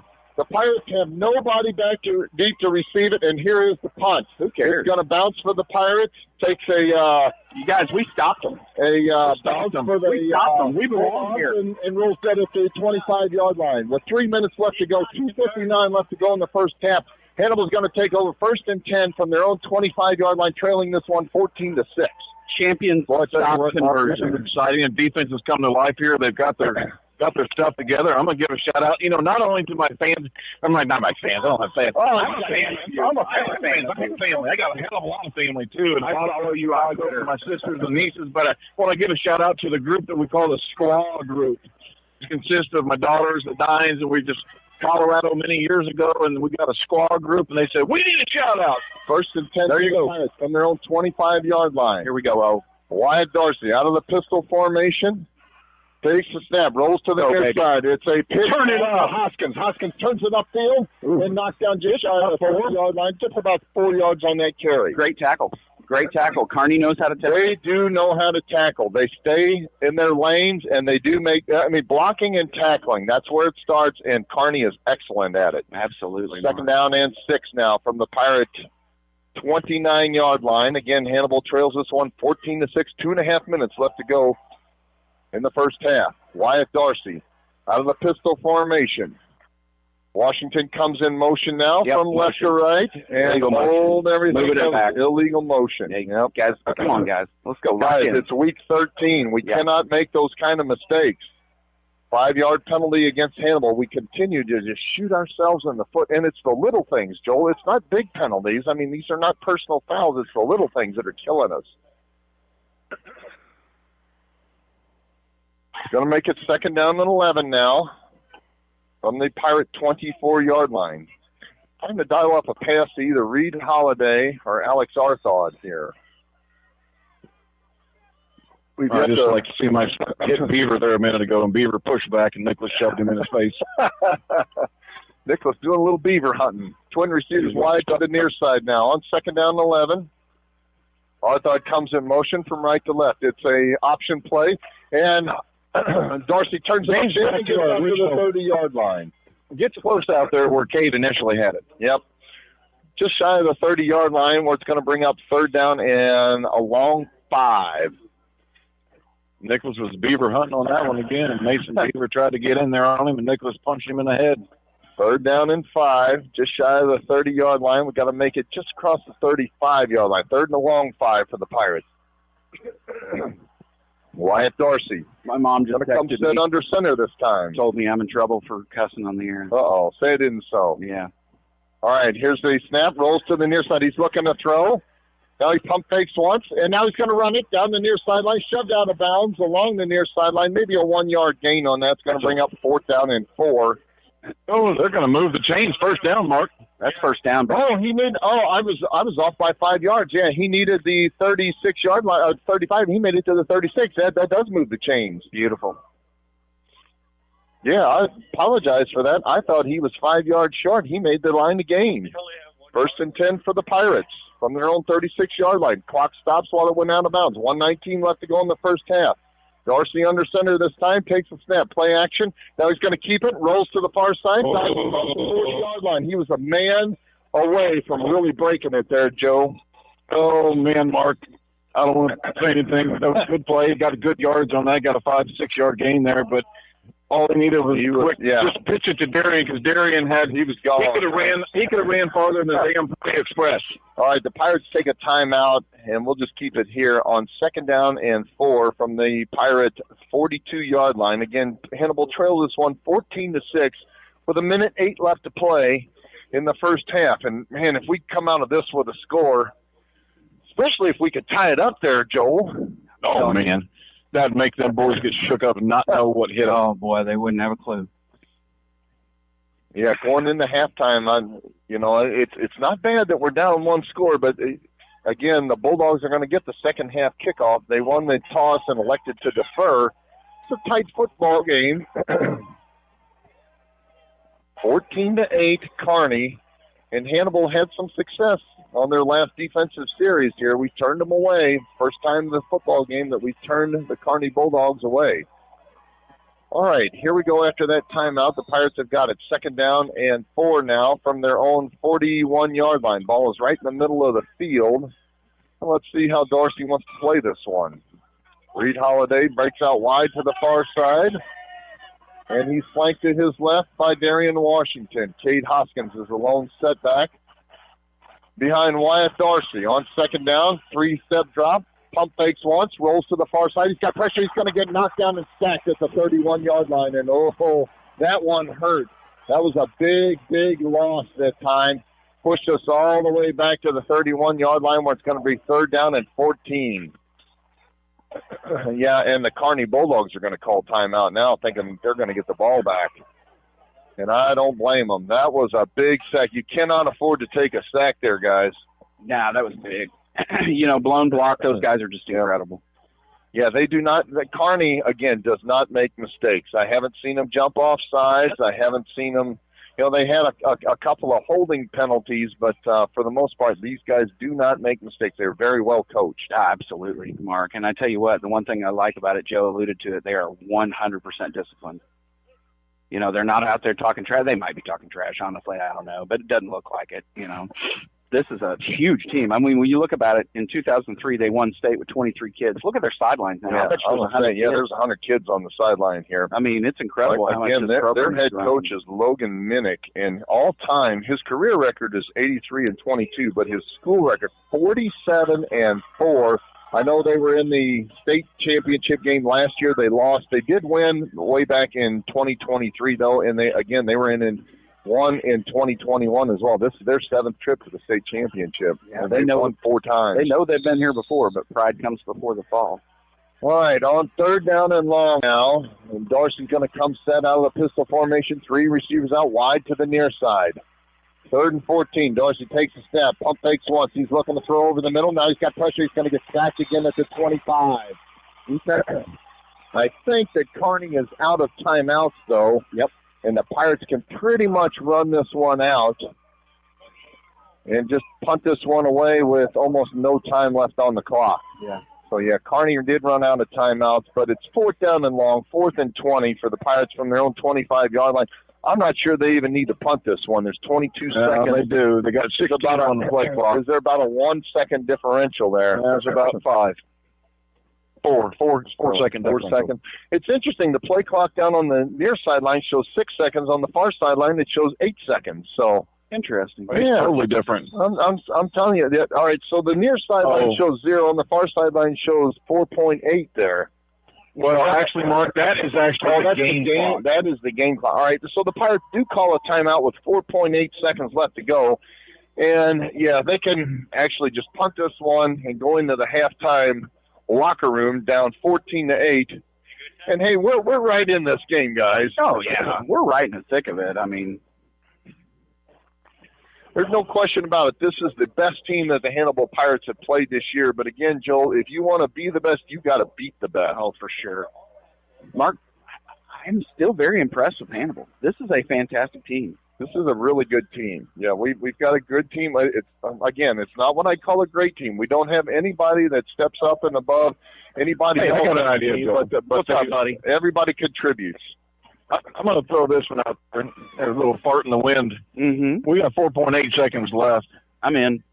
You think they're going to just have Darian take a snap and run it out? Run it out? It's fine with me. You never know. I mean, I'm okay with it. All right, Darian standing at his own 11-yard line. Takes a snap. It's a low snap. Now he runs the football. Yeah, he is going to run it. And now he punts it up in the air, and it bounces at the 40-yard line. And, yeah, time is going to run out. The Pirates down the ball at the 38-yard line. That'll be the last play of the first half. Our score at halftime, Kearney 14, Hannibal 6. The big Kearney crowd comes to their feet and cheers on their team. There goes the Hannibal crowd along the far sideline. I'll send it back to the studio. When we come back, we'll go through the first half stats. You've been listening to Hannibal Pirates in the Show Me Bowl on KHBL 96.9 FM. Are you concerned about the economy, interest rates, or current market conditions? For timely information based on sophisticated research, Raymond James Financial Advisor Steve Virel, located in Hannibal, can be contacted at 221-4500. He can discuss your specific needs and help to provide you with investment choices that make sense for you. To make an appointment with Steve Virel, his office can be reached at 221-4500. Raymond James Financial Services Incorporated, member FINRA SIPC. Life well planned. Go Pirates! Crescent Jewelry has always been the Hannibal Pirates' #1 fan.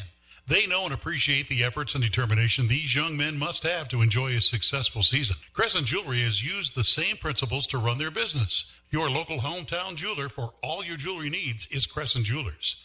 They offer quality jewelry. Like the Pirates, they try hard to go that extra yard. Crescent Jewelry, 207 Broadway in downtown Hannibal since 1842. Wondering at what age you can retire? Let Benson Financial Group help you answer this question.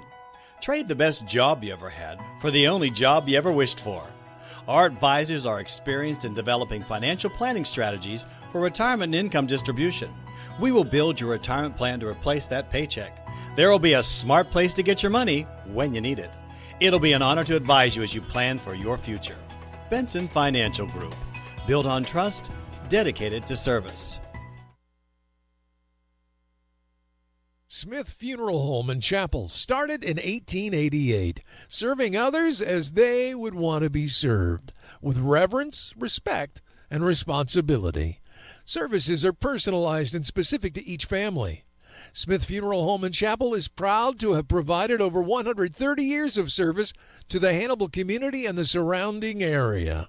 Brent Massey and staff wish the best of luck to the Hannibal High School Pirates. The employees and directors of F&M Bank and Trust Company thank you for rooting on the Hannibal Pirates on KHBL Radio. Since 1870, F&M Bank has been cheering on Hannibal. As the Pirates settle into their new home, F&M is happy to be a part of this new era of Hannibal Pirate football. Together, F&M Bank, along with our customers, have been and will continue to be a part of progress in our community. F&M Bank and Trust Company, Hannibal's biggest fan. Go Pirates! Welcome back to the Show Me Bowl 2025 at Missouri Western University. The Hannibal Pirate Pride Marching Band is headed out onto the field for halftime entertainment. Your halftime score, Kearney 14, Hannibal 6. My good friend Craig Altidy just sent me the first half stats. Rushing-wise for the Hannibal, this is pretty anemic. They've got 15 carries for just 23 yards, averaging 1.5 yards per carry. As far as Kearney goes, they've got 22 carries for 140 yards. Their leading rusher is, of course, their quarterback, number 15, Carter Temple. He's got 5 carries for 59 yards and 1 score. So he is by far their best player. He's very talented. Again, he's a 2-time state champion, defending state champion wrestler for the Kearney Bulldogs. Receiving-wise for the Hannibal Pirates, Darian Washington has 2 receptions for 12 yards. Cade Hoskins has 1, but it was for negative 1 yard. So just 3 receptions for the Hannibal Pirates for 11 yards. As far as Kearney goes, they've got 3 receptions for 26 yards, so not a lot going on through the air for either team. Wyatt Dorsey is 3 for 3 for 11 yards, no touchdowns, and Carter Temple is 3 for 6 for just 26 yards. So again, not a lot of offense going on for either team through the air. For the Hannibal Pirates, Wyatt Dorsey leads defensively with 4 solo tackles. Kason McAfee has 4 assists, but 1 solo tackle. And let me see if I can look up some of the team stats. First downs wise, Kearney leads 10-4 over the Hannibal Pirates. Passing yards, again, 26 for Kearney, just 11 for the Hannibal Pirates. Rushing, 140 for the Kearney Bulldogs and 23 for the Hannibal Pirates. There hasn't been any turnovers in this football game. Hannibal did fumble the ball once, but they were able to recover it. And the big play for the Hannibal Pirates is that kickoff return by the junior Darian Washington. It went for 80 yards and a score. At that time, the Hannibal Pirates were down 14-0. That made it 14-6 after the extra point was blocked. But Kearney opened up the scoring in this football game. They won the toss, elected to defer to the second half. Hannibal put together about a 6-play drive, but ultimately got turned away and they had to punt it. And then Kearney took over 1st and 10 at their own 18-yard line. It took them 6 plays and just 2 minutes, 41 seconds to get into the end zone after that 82-yard drive. It was capped off by a Carter Temple, their quarterback, their talented quarterback, a 56-yard run, and the extra point was good. Just on their very next possession, they put together a much longer drive. It went for 14 plays, took 5 minutes and 2 seconds off the clock, and went for 66 yards, culminating in a Matt Lindsay 15-yard run. The extra point was good to make it 14-0, but on the ensuing kickoff, the Hannibal Pirates scored for the first time. This is their 3rd Show Me Bowl, and this is the first time that we've actually put points on the board. It was a 80-yard kickoff return by Darian Washington. He took the ball at the 20-yard line, sprinted to the outside, stiff-armed a man at their 45-yard line, and cruised on down into the end zone to make it 14-6. The extra point was no good. I see Alex found some food. Attaboy. So, yeah, hey, when you're in the media and you have press credentials, dude, and I got to tell you, folks, these press credentials, they're pretty cool. It is literally a piece of cardboard that says Misha hanging on a string with our name on it. So I've got mine from 4 years ago hanging above my desk, and this one's going to go right next to it, Joe. You know, no expense spared, right? You know, but I will say, I would much rather them have chili with peanut butter and jelly sandwiches. Alex found peanut butter and jelly and chili and some Fritos. I'm holding out, though, Joel, for grilled cheese and tomato soup. What do you think the chances of that are? So that's so awesome. Is Sue Booth in the building today? Sue Booth is over on the other side of the state. But I have a feeling that when I get home, there will be grilled cheese. Yeah. If I ask for it, you know, it's like John and Sue are 2 of the greatest humans on the history of the planet, and they just they spoil me. You know, and I try to take care of them, but, you know, there's no way I can outgive them. So, yeah, again, statistics-wise, it's been really all Kearney, but they haven't really crushed Hannibal. They've only got 170 yards total in the first half, but Hannibal's got less than 50. to show for their efforts. But our halftime score, again, Hannibal's right in this one, 14-6. And as we've said for the last few weeks, and probably the last 4 weeks, is Hannibal's going to have to make a statement coming into the second half here. Now, the last 2 weeks, Hannibal Pirates have been able to do that, and especially 2 weeks ago. And that's where it's going to start here. We're going to have to snatch that momentum, get them on a quick 3-and-out, or even better than that, a turnover, and we're right there in this thing, Joel. Oh, man. And that's what I kept saying. It came to me. We belong here. We are not the little brother school. We have absolutely nothing to hang our head about when playing with Kearney. There's a couple of guys that can do a few things different, but for the most part, again, their quarterback is very talented, and they play disciplined football. Kearney plays their defenders are where they're supposed to be. They block well, they tackle well, but outside of their quarterback, he is a stud athlete. There's no question about that. They don't have anybody else that is absolutely lighting it up. Matt Lindsay is their next best athlete, I think, and he's probably got 30 yards rushing total. He does have 1 touchdown, but they use him on a lot of misdirection things, and he's really set up again by Carter Temple, their senior quarterback. Yeah, I mean, I tell you what, that Carter Temple is outstanding. He is that good. Yeah, I mean, again, 2-time state defending wrestling champion. Is he really? Yeah, yep. He's quite an athlete. I taught him everything he knew. You know what I'm saying? I mean, I'll take the credit for anything, especially the things I don't have to work for. Now, I gotta do a little bit of bragging here on this Missouri Western University. This is my first time to this university. It is really laid out well. The facilities are just awesome to call a game from. We've got our own, it's probably a 15 by 20 foot room here. It's walled off.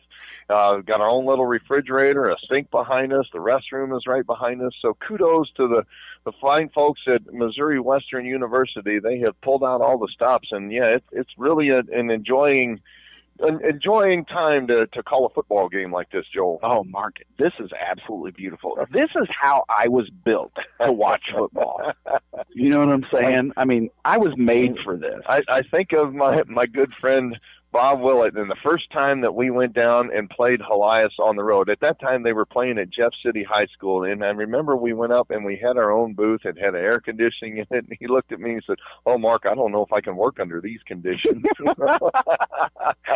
Well, he would love this. He would absolutely eat this up. You know, we don't need the fanciest things. We don't need the shiniest things. No, we welcome them when they're here, though. Absolutely. I mean, I'm with you, buddy. I mean, I am proud that Hannibal redid their stadium. It is absolutely beautiful. But, Mark, I would have been perfectly happy with the old one. Oh, yeah. You know what I'm saying? I'm glad we have what we have. You know, Hannibal's just not a town of people that show off. Yeah, I literally expected when they said we were going to Herman last week, I literally expected to back my pickup into the end zone there and do the game for my tailgate. I would have loved that. We were pleasantly surprised when we were able to squeeze our way into the press box.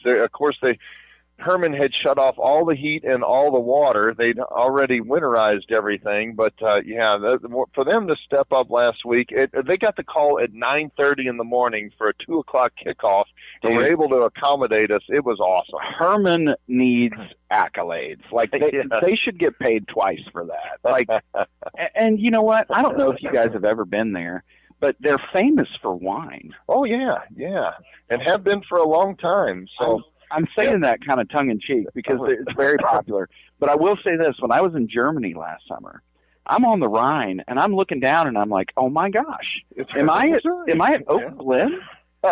So, you know, those Germans, they came to America, and they saw this beautiful valley right on the river, and they said, oh, look, we're home. Yeah. And they started planting grapes, and my gosh, and every single person I've met in Herman is the nicest, sweetest, kindest people you'll ever meet. Oh yeah, my man Joe Thomas and I and Terry Ahern, we went and had a quick bite to eat before the game last week. Right. And Joe Thomas found the absolute best old fashioned that he'd ever drank before. Mm-hmm. And the bartender not only told him how to make it, he actually did a little demonstration there. So like you said, very nice people there. Was that at the 10 mil? Yes, it was. The 10 mil. And if memory serves correctly, the 10 mil is just down the street from the Worst House. Yep.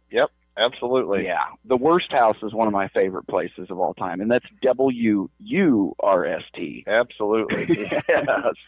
So got to throw a shout-out to my good friend Paul Rosencrantz. He's listening in this afternoon, as is a ton of people. I know that without even looking, I know that Wanda Lindbauer is listening, and she never, ever misses a game. She's been with us since the very beginning. I was 16 years ago, sweetest gal that you'd ever met. Yeah, I used to live across the road from Wanda, and Dana and Linda as well. I know they're listening in this afternoon as well.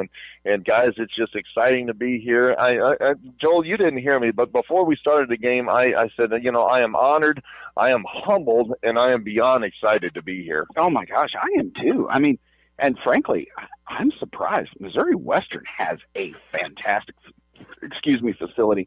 And back on to Wanda, she's kind of like the matriarch of this KHBL family that we got going on here. I don't think that downtown Bill Bound, is outside grilling hamburgers and hot dogs. You never know. It could be. It's not near as bad as it was last Sunday. So if he is, I'm sure I'll get a picture of his of his fire pit. Yeah. So now I'm looking across the way here, Joel. Look in between the lights there. There is actually a flyover going on right now. There's about what do you say? That 3 dozen Canada geese in the sky above us there. I think you're right. Coming from left to right. So that's exciting. You know what I'm getting ready to bring up? Mm-hmm. Goose pastrami, and I cannot wait. Yes, yeah. I tell you, I haven't had a good fortune to bag a goose yet this season, but yeah, that is on the menu. So, yeah, the goose pastrami that we made up last year, it actually turned out pretty good. It was actually better than I thought, and yeah, that was a joy to bring that to one of the Hannibal Pirate football games. Look at Alex. He wants to take your picture. Oh, I see that. Yeah, that's going to be a cool. That's a cool one. Yeah, we'll have to get somebody when Joe gets back up here to take our picture with the field behind us. The whole KHBL crew. Minus a couple of guys. I know Terry Sampson wasn't able to make it over with us, and neither was Alex Meyer, and we appreciate their efforts all year long. I tell you what, those two guys bring a lot to the broadcast, and we miss them today. Oh man, big time. I just hate that they're not here. I know that they're not here for reasons, but man, Terry's probably playing grandpa. He's probably got travel duties with kids, because even though this is the state championship, that doesn't stop Joe. Did we find Joe again? I'm here. I'm sorry. There he is. Welcome home, buddy. I thought he headed back out for another Bloody Mary. Yeah. No. I think we can I think he's a little bit far out of reach, though, because I just barely able to get him. You're going to have to come a little bit closer. There he is. I see him. Is it getting better? There he is. Yeah, you're getting a little better. I'll tell you what, Mark. I got so many fans over here for Hannibal. I mean, I think we're well over 1,000 people. Yeah. And getting to talk to the fans, they're excited. I think we're close in with this. But, Joel, I heard you say something about Terry. And, man, I love Terry's color commentating into the game, and what Terry Sampson brings to the game for us every time. It's just so much history to it, and it just kind of makes you start to think about right, Joel? Yeah, buddy. And there's so many things that you kind of forget about the game. Hey, remember this? It's like, oh my gosh. Well, Terry, we love you, man. Wish you were here with us, and we're going to be back next year. For sure, buddy. For sure. Oh, yeah. You definitely want to see the Hannibal Pirates take this momentum and build on it. Again, we talked about it earlier, Joe, when you were up here. The Pirates, there's not a lot of people outside of the city of Hannibal that thought we would be here. The whole rest of the state believes that we are playing on house money right now, and I'm okay with that. Yeah. On paper, and just from what I'm watching here this afternoon, Kearney is as good as they get. So you know what? The best team does not always win. Sure. If we can grab some momentum, get an early turnover here in the third quarter, get a quick 3 and out, and turn right around and score, I'm liking our chances. Me too, Mark. Mark, hey, Joe, I don't know if you snuck off. I don't know if he's still there or not. I'm here. Brother, is it just me, or is our O-line doing an outstanding job? They're doing a good job. They're doing a good job here, Joel.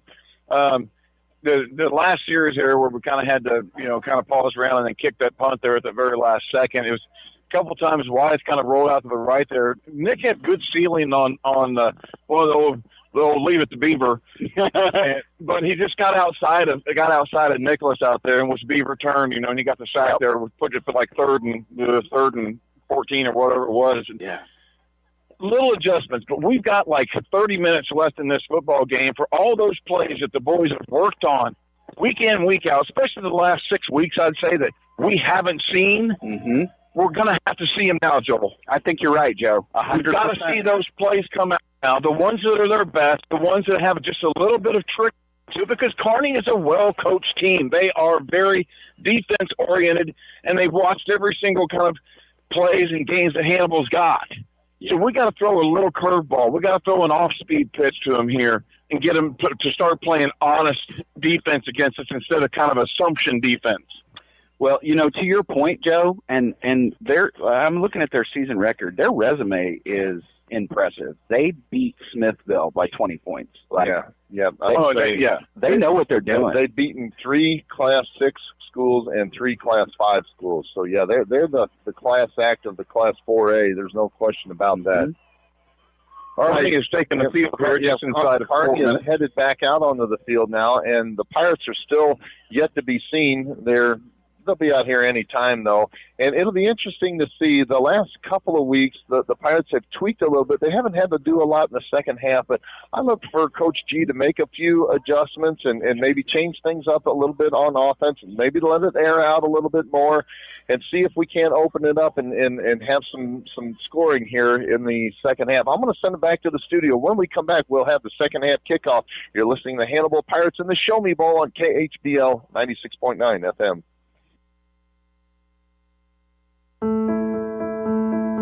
At Blessing Health, our pediatrics team is with you and your family in the moments that matter most. From first steps to growing up healthy and strong, supporting their passions as their biggest cheerleader, and guiding them towards their dreams. Blessing Health, with you every step of the way. Visit us at blessinghealth.org to learn more and schedule an appointment today. For those nearing the age of 65, Medicare is an important consideration. At Alexic Family Insurance, we specialize in Medicare and health insurance. Hi, I'm Michael Alexic, your local insurance broker now licensed in Missouri and Illinois. Whether it's Medicare, health, life, or supplemental insurance, we can provide dedicated services to you and your loved ones. Our phone number is 573-570-4476, or we can be reached at alexicfamilyinsurance.com.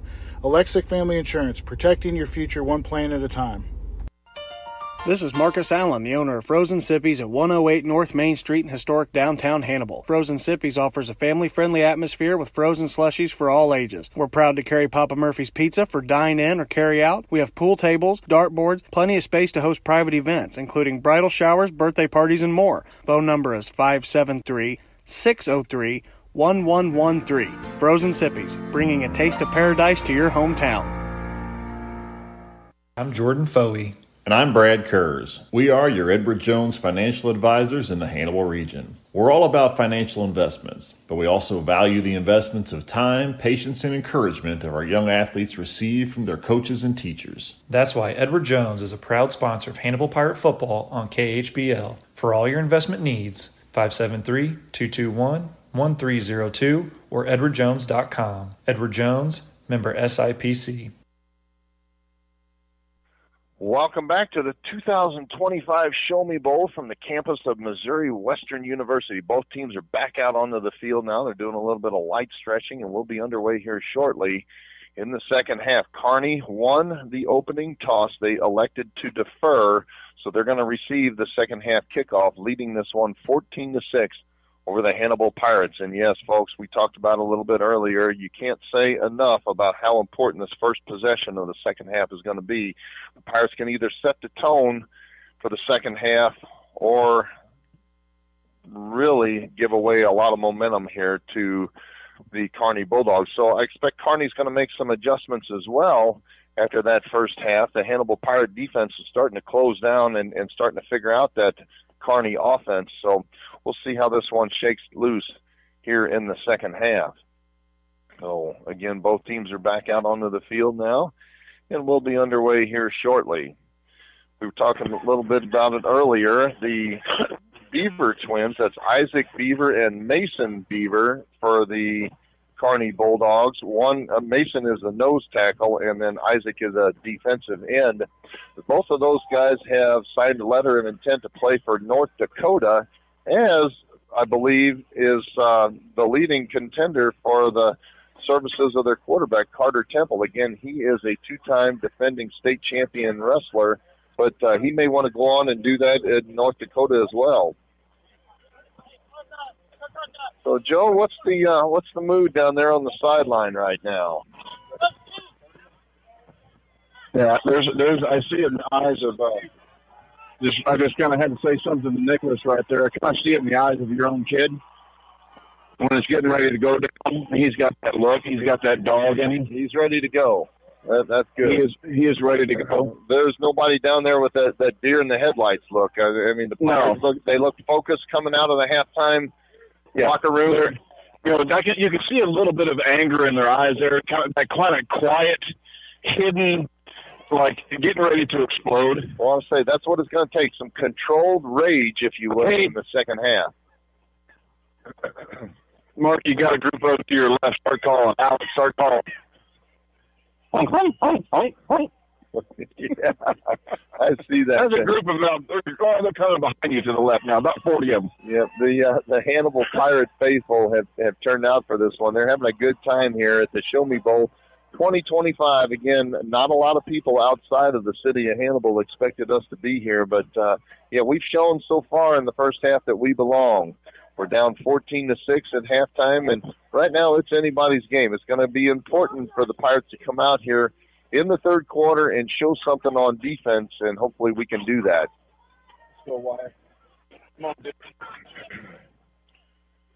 And again, the Pirates are going to have to kick off to start the second half here.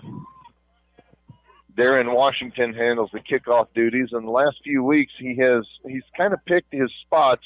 He likes to drive the ball. He doesn't kick it deep, but he drives it. And a lot of times he'll kick it right at somebody along that front line. He's had a couple of guys that it has literally bounced off of, and the Pirates have been able to recover it. Don't know if it's quite time for that just yet. I think he's got to keep kicking it deep. Yeah, we got the moral fan. We got the students. Oh yeah, he's on the far sideline. He's got the whole student body right there in front of him. Got the cheerleaders here. Everybody's got their hand warmers. Oh, yep, they're having a good time as well. We got Mrs. Gonzalez. I'll say she doesn't want to be on the radio, apparently. Amelia, go Pirates. All right, there you go. Everybody. Joe is having a good time on the far sideline, especially with the Hannibal Pirate cheerleaders. They were like, "What are you doing with that?" I'm like, "I'm on the radio." Yeah, you're going to be on the radio. Yeah, and then they scatter like cockroaches. I know. They're terrified of that.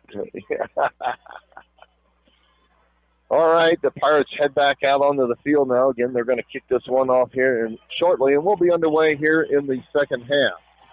We're getting ready, lined up on the field here, Mark.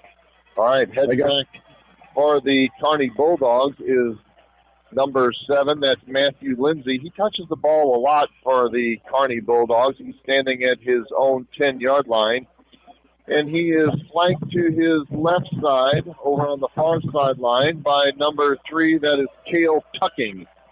And Darren Washington spots the ball right in the middle of the field at the 40-yard line. He waits for the signal, takes the whistle. Now he steps into this one. It's a low line drive kick, bouncing. Oh, his knee was down. Yeah, his knee was down, and they did call it. Yeah, number 5, when he picked the ball up at the 20-yard or the 25-yard line, his knee was down. Dryden Hendricks. He acted like he could run with a football, but the officials caught it right away, and they're going to take it 1st and 10 from their own 25. Yes, sir. Yes, sir. He went down. Great start here in the second half for the Hannibal Pirates. And Kearney will have it 1st and 10 from their own 25, leading this one 14-6. Just getting started in the fourth quarter. Carter Temple trots out onto the field, and he will come set. They run the no-huddle offense, and they run it pretty effectively. Double tight and set in front of him on 1st and 10. Hendricks is the lone setback behind Temple. From the 25-yard line, handoff is to Hendricks. He's hit at the line of scrimmage, breaks a tackle. Now he breaks another one. He's into the secondary, and he peels off a quick 10 yards.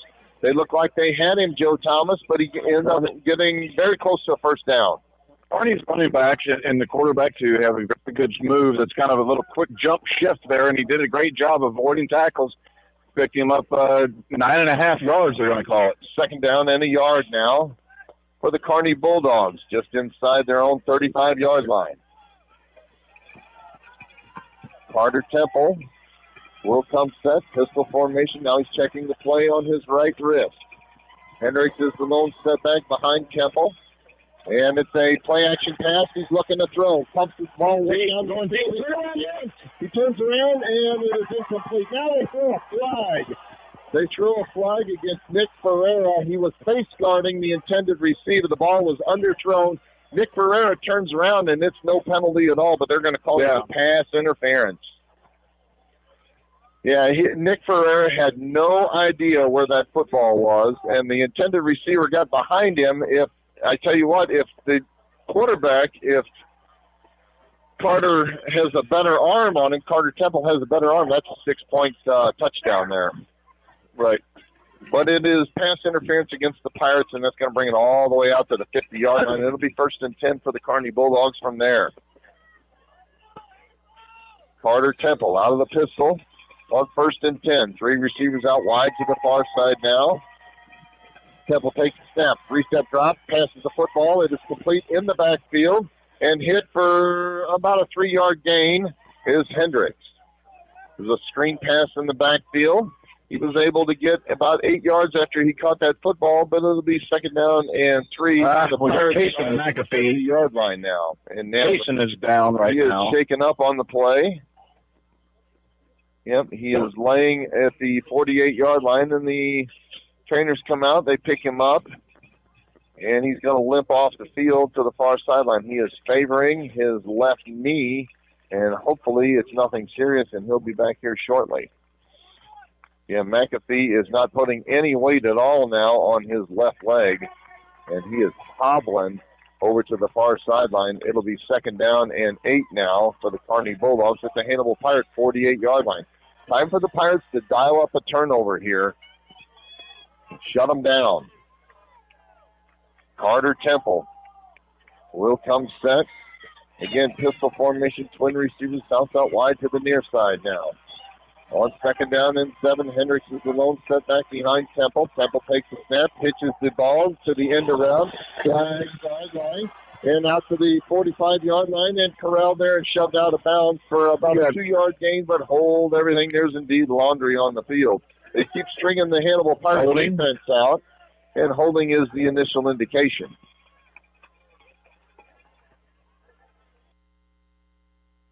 I lost my man Joel. I think he went back to find more chili there. Oh, there he is. All right.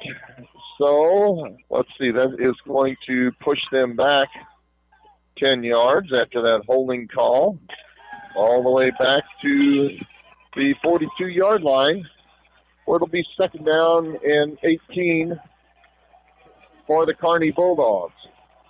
Carter Temple out of the pistol formation. The Hannibal crowd gets excited now. They come to their feet, start making a little bit of noise along the far sideline. Temple takes a snap, play action pass, rolls to the far side. Now he's got pressure, throws against straight, pass complete to the 50, to the 45, 40, to the near sideline, and he'll have a 1st down where he's shoved out of bounds. He stands up and gives the 1st down signal. Drew Nelson does. He was wide open along the near sideline, and the Pirates are fortunate that that one didn't go for longer. Oh, he's going to be shy of the 1st down. They shoved him out of bounds about a yard and a half shy. It'll be 3rd down and just about 2 yards from the Pirates' 42-yard line. Found a cup of coffee, Mark. 3rd down and 2. That's up Spencer Grove. Yeah, that's what I hear. Carter Temple takes a snap. It's a quarterback keeper this time. He ducks back. Oh, he loses. It's knocked down, and it's going to bring up a 4th down. Yeah, he loses a yard on that play. It's going to bring it 4th down and a long 2 this time. Yeah, it looked like he was going to break a tackle there at the line of scrimmage, but the Pirates were able to shove him down for no gain. Got to watch that ball. 4th down and 2 now from the Pirates' 42-yard line. And the Bulldogs line up to go for it, of course. They're checking their play on their wrist. Hendricks is the lone setback behind Carter Temple, who takes the snap, handoff on the end around to the near side, and they're going to get knocked down. They're going to be shy of the first down. They stopped them. They stopped them. The Pirates are going to take over on downs. Ben Worthington put a wicket on that running back. The Jet. Absolutely. Benny the Jet. Benny and the Jet. Benny and the Jet just put the Hannibal Pirates in place to take over 1st and 10 from their own 41, and we talked about it at halftime, how important it was for the Pirates to set up a good stout defense here on the first possession of the second half, and they do it. They turn away the Kearney Bulldogs, and they got it 1st and 10 from their own 41-yard line. All right, huge play there for the Hannibal Pirates. Let's do it. All right, Wyatt Dorsey now under center with a split backfield behind him on 1st and 10. Play action. Now he's going to keep it. Now he pitches the ball to Washington. Washington sits on the man at the 40. He's to the 45-50. Shift comes the man there and shoved out of bounds along the far sideline. Now he's got the Hannibal Pirates. First down. Keep rolling, baby. Keep rolling. Down to the 46-yard line. That was all Darian Washington. 3 guys had a shot at him in the backfield. He stiff-armed each one of the 3 and said, "Not today, guys." No. Stiff arm there, about 3 yards past the line of scrimmage mark, put him down, and went and got his own extra. But Mr. Beaver on this side got sucked in his big old teeth. All right, 1st and 10 for the Pirates from the 46-yard line of Kearney.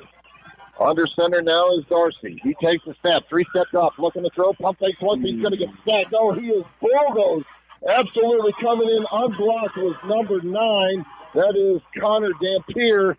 And he bum rushes the Hannibal Pirate quarterback, and it's going to be a loss of about 9. Yeah, I mean, you leave a guy unblocked, and they are going to come that in. was the famous lookout block thrown by the left side of the Hannibal Pirate defensive line. He came on a blitz, and, Dampier absolutely crushes quarterback Wyatt Dorsey. He was not expecting that. He's fortunate to hang on to the ball. It'll be 2nd down and 19 now.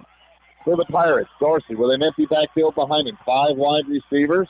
Takes a step. 3-step drop. Now he's going to step into the pocket. He's looking to run. He's crossed the 50-yard line. He's got room. He's down to the 45-yard line. Spin move there. Keep going his way forward down to the 40-yard line. They're trying to rip the ball out. Kearney says they've got it. No signal yet from the officials. Kearney said no. Hannibal's got the ball. Hannibal's got the ball. He gets about 16 yards on that carry. It'll be 3rd down and a long 4 from just shy of the 40-yard line. So he was able to make back most of that from the sack there, but it's 3rd down and a long 4. Ball is just shy of the 40-yard line. See what the Pirates want to dial up here on 3rd down and 4. Wyatt Dorsey breaks the huddle, and he will come set. Pistol formation. 3 receivers out wide to the near side, single man to the far side. Spade Hoskins, the lone setback behind him. Man comes in motion now, and Arcot steps up. Now it's a quarterback keeper now. Now he's going to hang on to it. He's got a first down. Dorsey does. They take that snapped it between Trey's legs. They snapped it between Trey Hoskins' legs. He came under center like he's going to take it. We've seen that half a dozen times this season. Usually on 3rd or 4th and short, they snapped it between Trey Hoskins' legs to Wyatt Dorsey. Wyatt Dorsey on the option play kept it. He picks up a first down at the 34-yard line. That was innovation there. That was the coolest thing I've ever seen. Cool. I've never seen the Hannibal Pirates run a play like that before. Me either. And we got 10 seconds left on the play call. We got to get this going. They better hurry it up. 10 seconds on the play clock when they break the huddle. They're down to 5 timeout. 4, and they're going to have a timeout. Yeah, that's fine. That's frustrating, but you cannot give up a 5-yard penalty after getting that first down. And the Pirates, I got no problem with them taking that timeout. This is an important play. Yeah, they got to get this one right. All right, so 1st and 10 for the Hannibal Pirates from the 34-yard line of Kearney, and we're looking to get right back into this one. We're down 14-6 with 7:15 left to go in the 3rd quarter. Oh yeah, man. This team is 100%. So, Alex, you talked about it. The Hannibal Pirates smell a little blood in the water here. See if they can't capitalize. All right. They're really doing the small things right. So far in the second half, you're right, Joel. They have. They made some adjustments, and you can see it. It's been small, but it's been important here. I mean, just looking at the splits, looking at the blocking assignments, All right. I know Joe looks at those splits. After that first down, the Hannibal Pirates, after that timeout, have it 1st and 10 from the 34-yard line of Kearney. Ball is on the far side, hash mark. Wyatt Dorsey out of the pistol, takes a snap, 5-step drop, looking to throw. He's throwing it deep down the near sideline. He's looking for Washington in the end zone, and it is incomplete. Okay. I don't understand, Mark, why the flag wasn't thrown because Kearney actually put the arm at Well, Darian. I was going to say, it wasn't really pass interference. It was holding there. It was defensive holding that I saw. Yeah, he held it out at the 10-yard line. There was definitely holding going on there. The ball was overthrown, but that is probably why, because he was being held at the 10-yard line. He had to Velcro his glove back. I don't know how you call that penalty against Nick Ferreira without this one. 2nd down and 10 now from the 34-yard line. Twin receivers bounce out wide to the near side now. Wyatt Dorsey out of the pistol. Takes a snap. It's a quarterback keeper to the near side. He ducks inside. He's down to the 30-yard line and dives across the head to the 28. Yeah, we'll give him about 6 yards on that. 7 yards on that. It'll be 3rd and 3 from the 28. Okay, so two Kearney guys just smacked each other, and I mean hit each other hard. Yeah. And they both kind of got up, right shaking their head. Quarterback, yeah. Big 3rd down coming up here. 4-down territory now for the Pirates. They got it 3rd down and 3 from the 28-yard line. Wyatt Dorsey under center this time. And a split backfield behind him. Washington to the near side. Hoskins to the far side. Handoff is to Hoskins off right tackle. And he gets maybe a yard. He'll be about 2 yards shy of the first down. Then it'll be 4th down and 2. Yeah, 4-down territory here for the Pirates. Let's step up and see who wants this one more. Yeah, we got to do it. Kearney turned it over on downs, and the Pirates are trying to avoid doing that same thing. 4th down and 2 from the 27-yard line. I'd like to see him rush up to the line. Actually, it's 4th down and 3 from the 27-yard line of the Kearney Bulldogs. Hannibal taking their time. They break the huddle with 12 seconds on the play clock. Wyatt Dorsey under center this time. Split backfield behind him on 4th and 2. He takes a snap, play action pass. Now it's a pitch to Washington. Washington's got a first down inside the 20 to the 15, shoved out of bounds along the far sideline. All the way down to the 13-yard line. Darian Washington goes. It's 1st down and 10 for the Hannibal Pirates. Hannibal's going to score here. Mark, they're ready. They're ready. Yeah, they are playing around the outside football. Yeah, all business. On the option play, Darian Washington picks up the 1st down. 1st and 10 from the 13-yard line. Ball is on the far side hash mark. Wyatt Dorsey breaks the huddle. He'll come set under center now. Again, split backfield behind him. Hoskins to the far side. Arthod comes in motion now from right to left. There's a play action pass. He's looking to throw. He's got pressure on it. And he's going to get hit and knocked out of bounds for no gain. Okay, I will like that a lot better. 5 guys after him that time. I don't guess anybody was open. He really didn't have time to look down the field, and he's very fortunate to get back to the line of scrimmage. Well, I like that better than the loss. Quite the punt fake. Oh, my gosh. Yeah, absolutely. But they didn't bite on it, though. I like that much better than the loss. I tell you what, Wyatt Dorsey knows how to scramble. 2nd down and 10 for the Pirates from the 13-yard line of the Bulldogs. Pirates have no kicking game. This is definitely 4-down territory for Hannibal Pirates. Dorsey under center with Reed Holiday breaks out wide to the near side. Man comes in motion now. That's Alex Arthod from right to left. It's an option play. It pitches to Hoskins. He's looking for a block. He gets one. He's got it. To the 5. Touchdown. 3 yards out. He hit the pylon. He's out. No signal yet. He stepped out at the 3-yard line. Yeah, at the 3. Yep. Jade Hoskins dove for the end zone. He hit the pylon, but he stepped out at the 3. Mark, that's going to be 1st down. Oh, you said it, Joe. Joe Thomas. The Pirates have got it at the 3-yard line. 1st down and goal to go. Yeah, baby. I've been waiting for that all day. Ball is on the near side hash mark. They break the huddle. Wyatt Dorsey directing traffic now. Pistol formation. Hoskins the lone step back to his left hand. Handoff is keeper is to Dorsey. He's hit at the line of scrimmage. Spin move there. Gets back to the line of scrimmage for no gain. Hop up. Let's go. Reed Holiday gets up limping a little bit.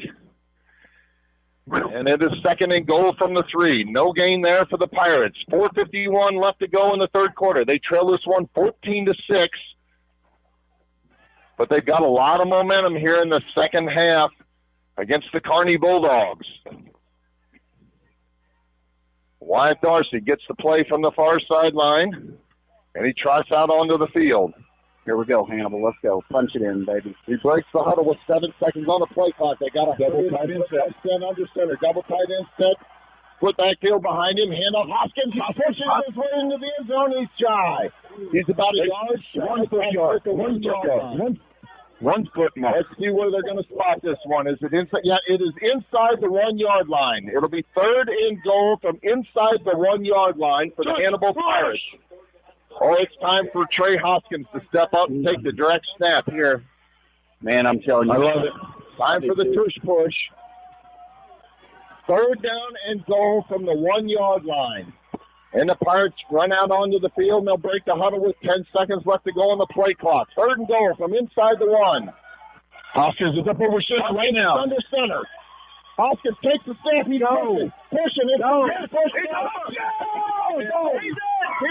Touchdown. Touchdown, Trey Hoskins. And then they 14. All the way up in the air. The guy got batted around, but it crossed the goal line, and the near side official signaled touchdown Pirates. What an out. Boy, Mark, he got stood up there, but then Trey, with his intelligence, he rose the ball above his head. Yeah, he leaned over and crossed the plane. He crossed the plane, and then it got picked off by Kearney, but it was too late. He crossed the plane. Touchdown Pirates to make it 14-12. They line up to go for 2. A 2-point conversion from the 3 yard line. 3:35 left to go in the 3rd quarter. Hannibal now trailing this one 14-12. Here we go. They trot out onto the field. 10 seconds on the play clock. They'll break the play. The huddle, and Darcy will come stand under center. Full house backfield behind Darcy there. From the 3 yard line, the 3-point conversion. He takes the snap. Hand off to Trey Hoskins. He's in. The 2-point conversion. No signal yet. No signal yet. Desponjo gave a signal yet. I don't see it. I do not see a signal yet. Are they calling it good? They put 14. Yes, they put 2 points on the board for the Pirates. Took 14 off. Now the officials are going to talk this one over. Yeah, Hoskins was laying in the end zone. Kearney came out of the pile with the football, but he had already crossed the plane. And just like that, the Pirates have tied it up 14-0. 3:35 left to go in the 3rd quarter. You're listening to the Hannibal Pirates in the Show Me Bowl on KHBL 96.9 FM. Oh, my God. Are you concerned about the economy, interest rates, or current market conditions? For timely information based on sophisticated research, Raymond James Financial Advisor Steve Virel, located in Hannibal, can be contacted at 221-4500. He can discuss your specific needs and help to provide you with investment choices that make sense for you. To make an appointment with Steve Virel, his office can be reached at 221-4500. Raymond James Financial Services Incorporated, member FINRA SIPC. Life well planned. Go Pirates!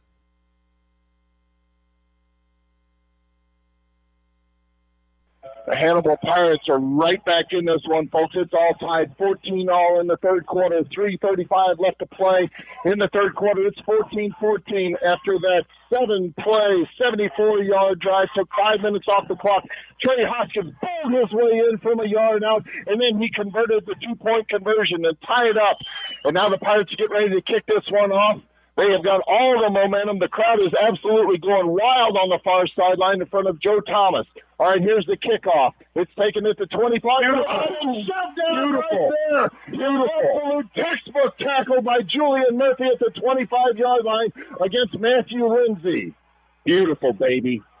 Julian Murphy absolutely laid the lumber to Matthew Lindsay, and the Pirates are literally firing on all cylinders here. We snatched that momentum coming out of that halftime locker room, and it's all tied up 14-14 with 3:30 left to go in the 3rd quarter.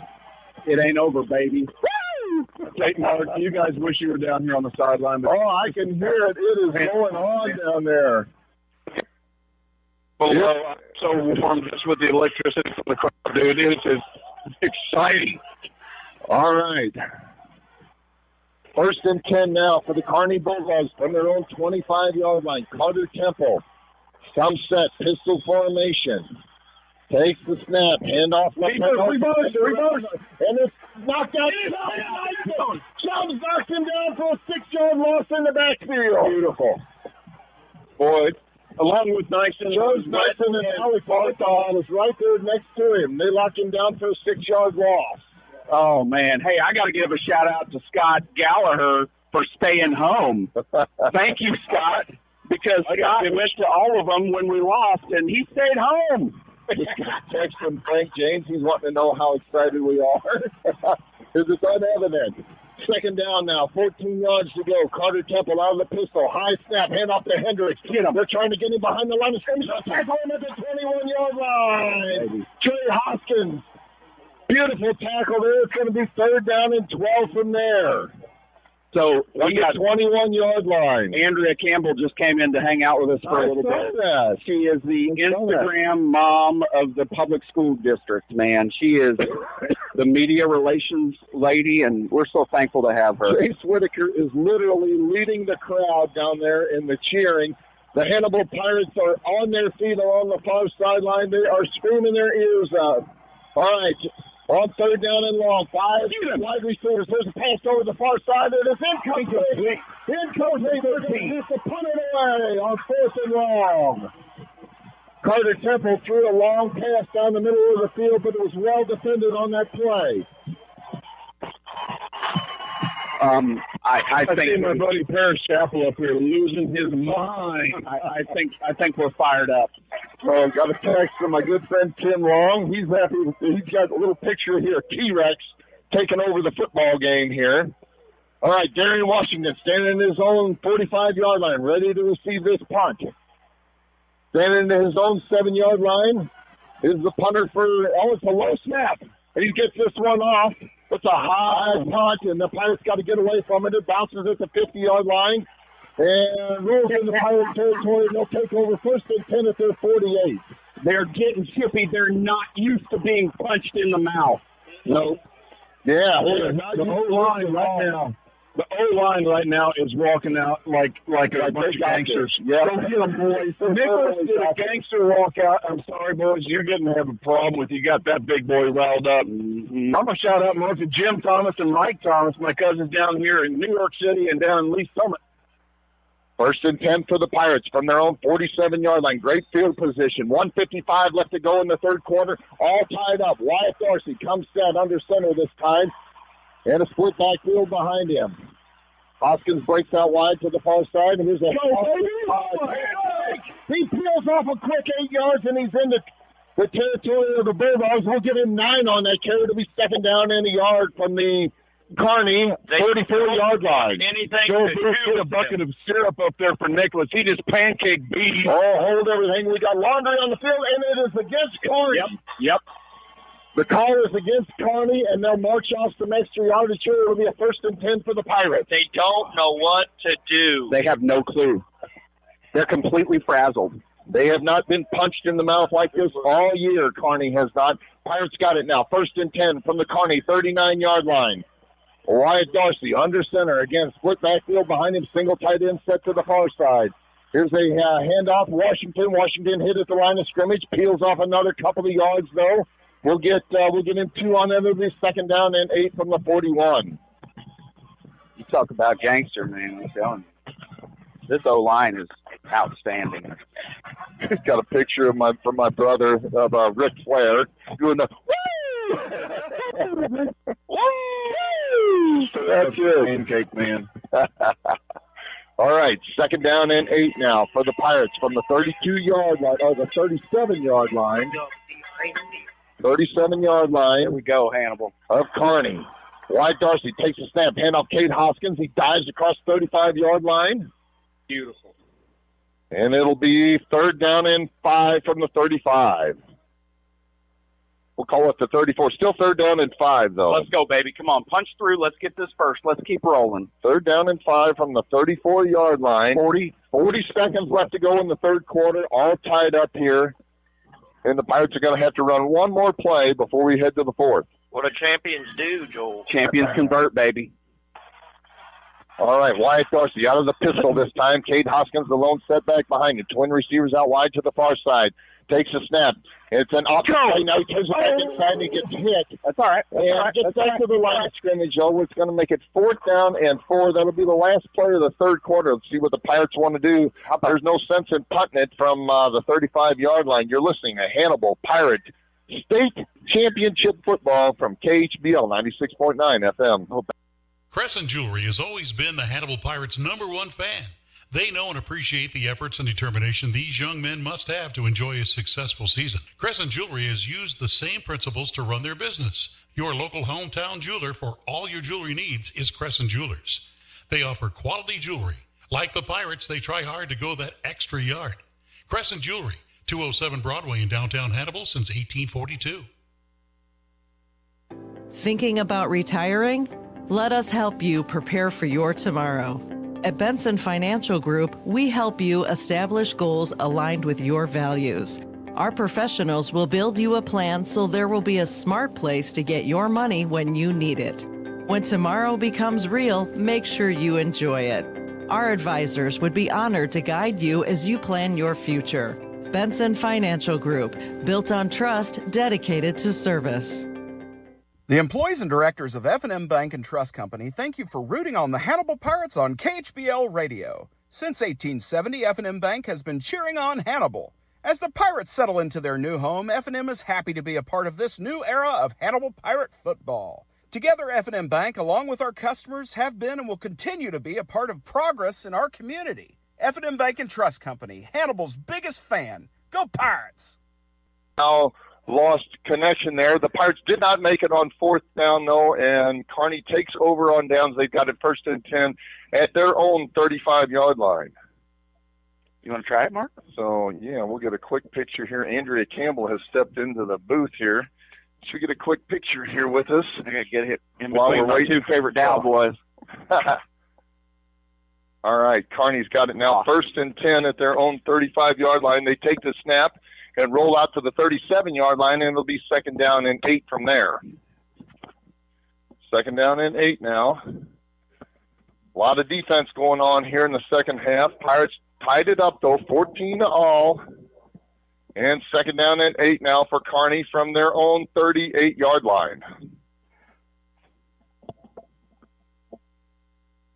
And their quarterback will come set. Pistol formation again for Carter Temple. He takes the snap, handoff to the left side. That's the short side of the field across the 40-yard line. He's shoved out of bounds along the near sideline is number 5. That's Hendricks, but he'll have a 1st down there at the 45. Okay. Or very close. No, he's shy of the 1st down. That's 3rd down. 3rd and a yard there for Hendricks.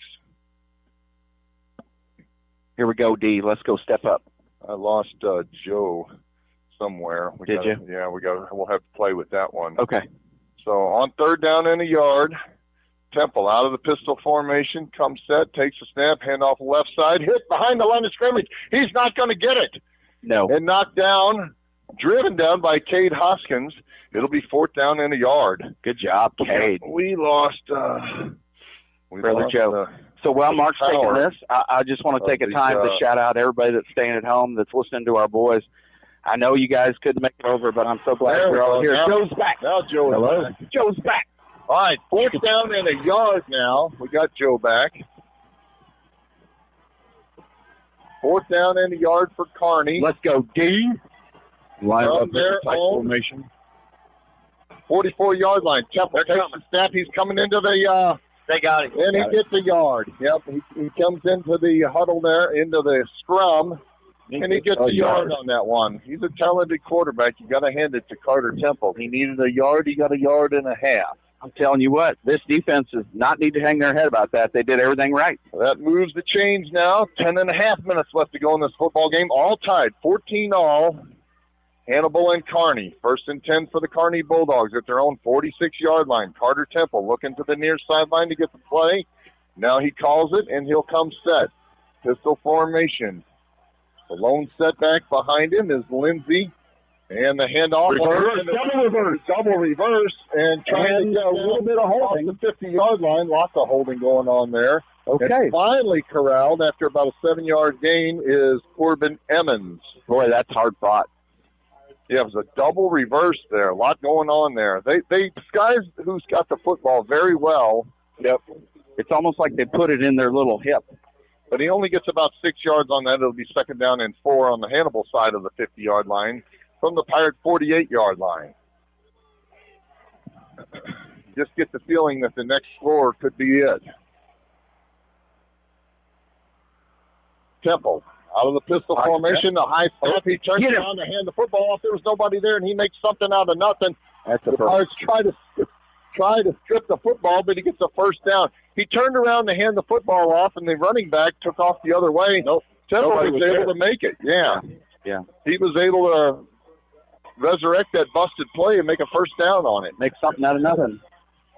1st and 10 now from the Pirate 43-yard line. Kearney moving the chains. Let's go, D. Let's go. Fire it out. All the time in the world. 9 minutes left to go in this football game. Starting to see the cracks at the seams. Yeah. Carter Temple out of the pistol formation again. Takes the snap. Takes the handoff. Rolls to the near side. He's looking to throw. He's got pressure. He's going to get knocked down. Now it's thrown. And that should be grounding. Well, I think he did. He made it back. He's hurt. He's getting back up. Ben Worthington hit him right in the side pad. Yeah, he got him. He hit him hard, but he bounces back up. That is a tough kid. Yeah, it is. Because Ben Worthington hits hard. Carter Temple is a tough kid. Yeah, he is. Benny Worthington laid the lumber to him, but Temple does bounce back up, and it's going to be 2nd down and 10 now. That's going to be a bruise. They used to call that the dead leg. Yeah. From the Pirates' 43-yard line. 2nd and 10, Carter Temple looks to the near sideline. Now he'll come set. 5 seconds to go on the play clock. Out of the pistol formation, man comes in motion now. Hand off to the left side. Nothing. He is absolutely crushed in the backfield. Julian Murphy hit him, and James Wetton finished him off. Alex Arthod in as well. These guys, these downfield blockers are mad, dude. I'm telling you what, they're taking it out on our guys, slinging them around. 3rd down and long now. They need to be careful. It's looking pretty personal out there. 3rd and 10 from the 43-yard line again. 3rd and 10 for the Kearney Bulldogs from the Hannibal Pirates, 43-yard line. Carter Temple, pistol formation. Takes the snap, pitches the ball to the end around to the near side. Hit him, chasing him. He doesn't get him. He's got a first down. He's shoved out of bounds at the 32. James Wetton had a shot at him at the 40. That kid is pretty doggone fast. That's number 5. Fast. Yeah, and he gets up and leads the cheer there. Dryden Hendricks. Yeah. The junior. 5'10", 200-pound junior. Running back and linebacker. That's really going to gas him running 45 yards across the field for 3 yards. Yeah, he made it, though. He needed 10. He got 10. I'm out of breath just watching him. 1st and 10 now from the Pirates' 32-yard line. Pirates need to dial up a turnover real quick here. All right, here's the handoff to the near side across the 30 to the 20-yard line. That ball. And knocked down from behind. A touchdown-saving tackle on Matthew Lindsay, and they've got it set up at the 15-yard line, 1st and 10 again. Hannibal's got to dial up a turnover. We've got to do something here to stop this. They hadn't handed the ball to Lindsay in quite some time, and they ran that play where he came back from the line of scrimmage, took the handoff, and turned and ran with it, and he got a first down. Other than the QB, they have a deep bench everywhere. Carter Temple out of the pistol again. Watch that ball. 1st and 10 from the 15. Trying to draw the Pirates off sides. Now he's changing the play at the line of scrimmage. Temple takes the snap, handoff to the left side, and knocked down for no gain. Is number 5 this time. That is Dryden Hendricks, and he gets no gain on that play. Gonna make it 2nd down and 10. Well, they give him a half a yard on that from just inside the 15-yard line. 2nd down and 10 now. Come on, D. Let's go. Fire it up. For the Kearney Bulldogs. 7 minutes left to go in this football game. All tied up, 14-14. Boy, they are not in a hurry. Smash mouth football going on. Wasting the clock and not in a hurry. Yeah, they'll come set with 8 seconds left to go on the play clock. Temple takes the snap. Double reverse again. Same thing. And hit and knock down inside the 5-yard line. He'll have a 1st and goal situation there. Is Corbin Evans. Hop up, Benny. They are running the same plays over and over again, and they are effective. There's a reason that they're running them. Their passing game really isn't doing much, but their rushing attack really is something. man, I tell you what, this defense is, they are tired. Oh, they got to be tired. They are tired. And I get it. First and goal from the 3-yard line. Hey, let's go defense. Step up right here. Gut check. Let's go. 6.5 minutes left to go now. Kearney comes set. Pistol formation again for Temple. Who takes the snap? Handoff to the left side. No go. And he picked up. I don't know. I thought he had it. Yeah. I thought he had it. Hendricks got knocked down at the 3-yard line. I don't know that his knee ever went down. He was on top of the would-be Hannibal Pirate tackler. He was able to get up and scamper into the end zone. They call it a touchdown. Yeah, I thought he had him. He definitely went down, but I didn't ever see his knee go down. Honestly, I didn't either, Mark. He was laying on top of the would-be Hannibal tackler. Yeah.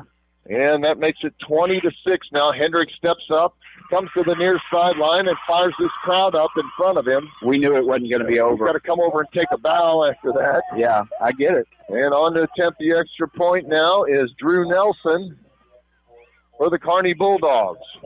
They got every fight they wanted. From the 10-yard line. Snap is a good one. The kick is up, and it is good. So that makes it 21-14. Kearney, 6:24 left to go in the football game. This is Hannibal Pirates. State championship football on KHBL 96.9 FM. This is Marcus Allen, the owner of Frozen Sippies at 108 North Main Street in historic downtown Hannibal. Frozen Sippies offers a family-friendly atmosphere with frozen slushies for all ages. We're proud to carry Papa Murphy's Pizza for dine-in or carry-out. We have pool tables, dartboards, plenty of space to host private events, including bridal showers, birthday parties, and more. Phone number is 573-603-1113. Frozen Sippies, bringing a taste of paradise to your hometown. Dryden Hendricks just capped off a 10-play, 62-yard drive for the Bulldogs of Kearney with a 3-yard run. The extra point was good to make it 21-14 now in favor of the Kearney Bulldogs with 6:24 left to go in the football game. They get ready to kick this one off. Reed Holliday's along the near sideline. Cade Hoskins is in the middle. Darian Washington to the far sideline, and here's the kick. The short kick coming to Reed Holiday at the 12-yard line, and he knocks it out of bounds. He dropped it, and it fell out of bounds at the 17. Yeah, Reed Holiday tried to catch it. He was looking in front of him, and when he caught it, and when he reached up to catch it, it hit off his shoulder pads and rolled out of bounds at the 17, and the Pirates got a long way to go to tie this one up, Joel. Oh, man, I'm telling you what. Hey, I just overheard on the radio when I was walking down the hall on both of Kearney's last 2 touchdowns, they converted a long third and long in order to score their touchdown. Yep. So. Twice they did it. Yep. Hey, I just want to give a shout-out to my good buddy Bobcat listening at home. Bobcat. Love you, buddy. Yeah. All right, 21-14 now, and the Pirates go to work. 1st and 10 from their own 17-yard line.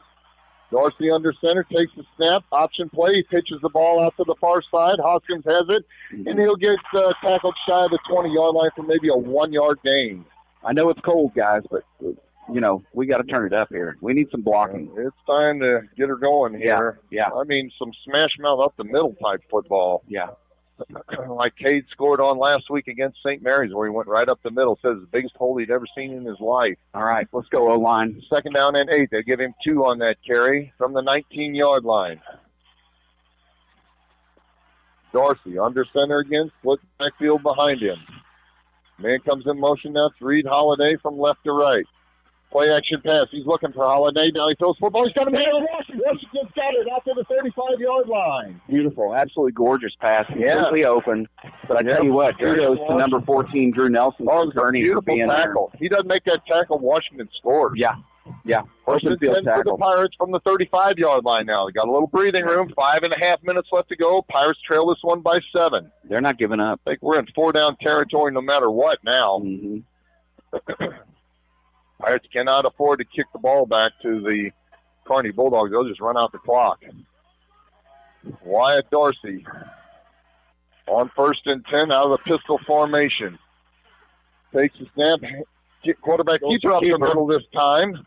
He takes the handoff to Hoskins, and he dances across the line of scrimmage and picks up about 3 yards. Yep. This offense has had some really cool highlights this year of playing, having some play calls that are very unusual for Hannibal.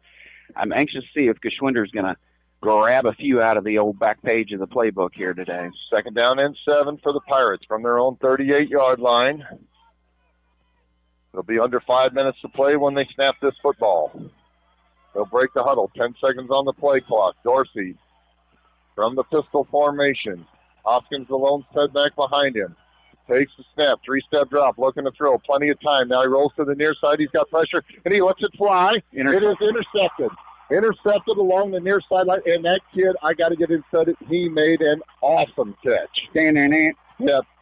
He dove in front of the would-be Pirate receiver. I think that was number 4. He made an absolute awesome interception. That was Connor Reed. Yeah, that one hurt. That one hurt from the 45-yard line. Yeah, it looked like, I tell you what, he really wasn't open. He was trying to force something there, and I understand that. Yeah. You got to move that ball down the field. But yeah, he threw the ball into coverage, and they pick it off. It was interesting because he fell out of bounds. He got a toenail in bounds before he came out, though. That kid's outstanding. So Kearney takes over 1st and 10 at their own 49-yard line. 4:45 left to go in the football game, and the Pirates better dial up a miracle right now. We have got to get a turnover. Carter Temple, that's the first turnover of the game. Could not have come at a worse time for the Pirates. Carter Temple out of the pistol formation on 1st and 10 from his 49. Takes the snap, handoff to Hendricks. Hendricks reverses his field. He's in the Hannibal Pirate territory, across the 45, and knocked down at the 42. Everything has gone right in this 4th quarter for Kearney. Yeah, it has. It has. The Hannibal Pirates own the 3rd quarter, but Kearney has definitely owned the 4th. He gets 9 yards on that carry. It'll be 2nd down and a yard from the Pirates' 42-yard line now. From the 42-yard line, and they're taking all the time in the world. They'll be down under 4 minutes when they take this next snap. Yeah. Carter Temple. Out of the pistol again. It's a high snap. Handoff to Hendricks. Hendricks is hit in the backfield, and he breaks the tackle. And down the sideline, he's going to score. Down inside the 20-yard line. No, he's caught from behind. Cade Hoskins caught him at the 5. Thank God for Cade's last-minute effort. Cade Hoskins caught him at the 5-yard line. Cade came like he came from out of bounds on this sideline to catch him from behind. I honestly didn't know Cade was there. I thought he was completely gone. I thought he was as well. Yeah, I thought he was going to score. There was nobody around him. Cade Hoskins cruised down the sideline. Actually caught him at the 8-yard line. But, yeah, they'll have the ball there, 1st and goal from the Hannibal Pirate 8-yard line with 3:48 left to go. And they could drive the final nail in the Hannibal Pirates' coffin here. Well, we could always do something, too. I'm telling you, if we get a turnover, we got a shot. Yeah, we can. 4 seconds, 3 seconds on the play clock. Now they're going to call a timeout. We'll just keep it here, folks. 3 minutes, 33 seconds left to play. Kearney leads this one 21-14, and they've got it 1st and goal at the Hannibal 8-yard line. Hey. And, yeah, I tell you, just like you said, Joel, Kearney has owned this 4th quarter. The Pirates really owned the 3rd quarter, but, Kearney, no doubt about it, has owned the 4th quarter here. You know what? We're here, okay? Oh, we belong here. There's absolutely nothing to hang your head about. We have given these guys all they wanted. This is the best game that they have had all year long. Yeah, this is the best game and best team that Kearney has had to play, for sure. So the Pirates have nothing to hang their heads about. They just, so far, I mean, it's not over yet. We just come up just a little bit short. We've made some mistakes in key areas. Like you said, they converted 2 3rd and longs on that last drive. Hey, I mean, when you do that, you're going to win. Oh, that's it. I mean, yeah. Well, they converted a 3rd and 20 in the first half. Right. As well. Yeah. All right, so here we go from the 8-yard line. It is 1st down and goal. And again, the Pirates need to dial up a miracle here. Carter Temple out of the pistol formation. Takes the snap. Handoff is to Emmons. And Emmons hit at the line of scrimmage and nothing doing. He's knocked down at the 8-yard line. No gain. It'll be 2nd down and goal there from the 8. And the Pirates sooner or later are going to have to start burning some timeouts. Mm-hmm. Mark, I'm not. 8 minutes left to go. I'm not unimpressed with this defensive play. Today. I mean, no, not at all. They have done a fantastic job.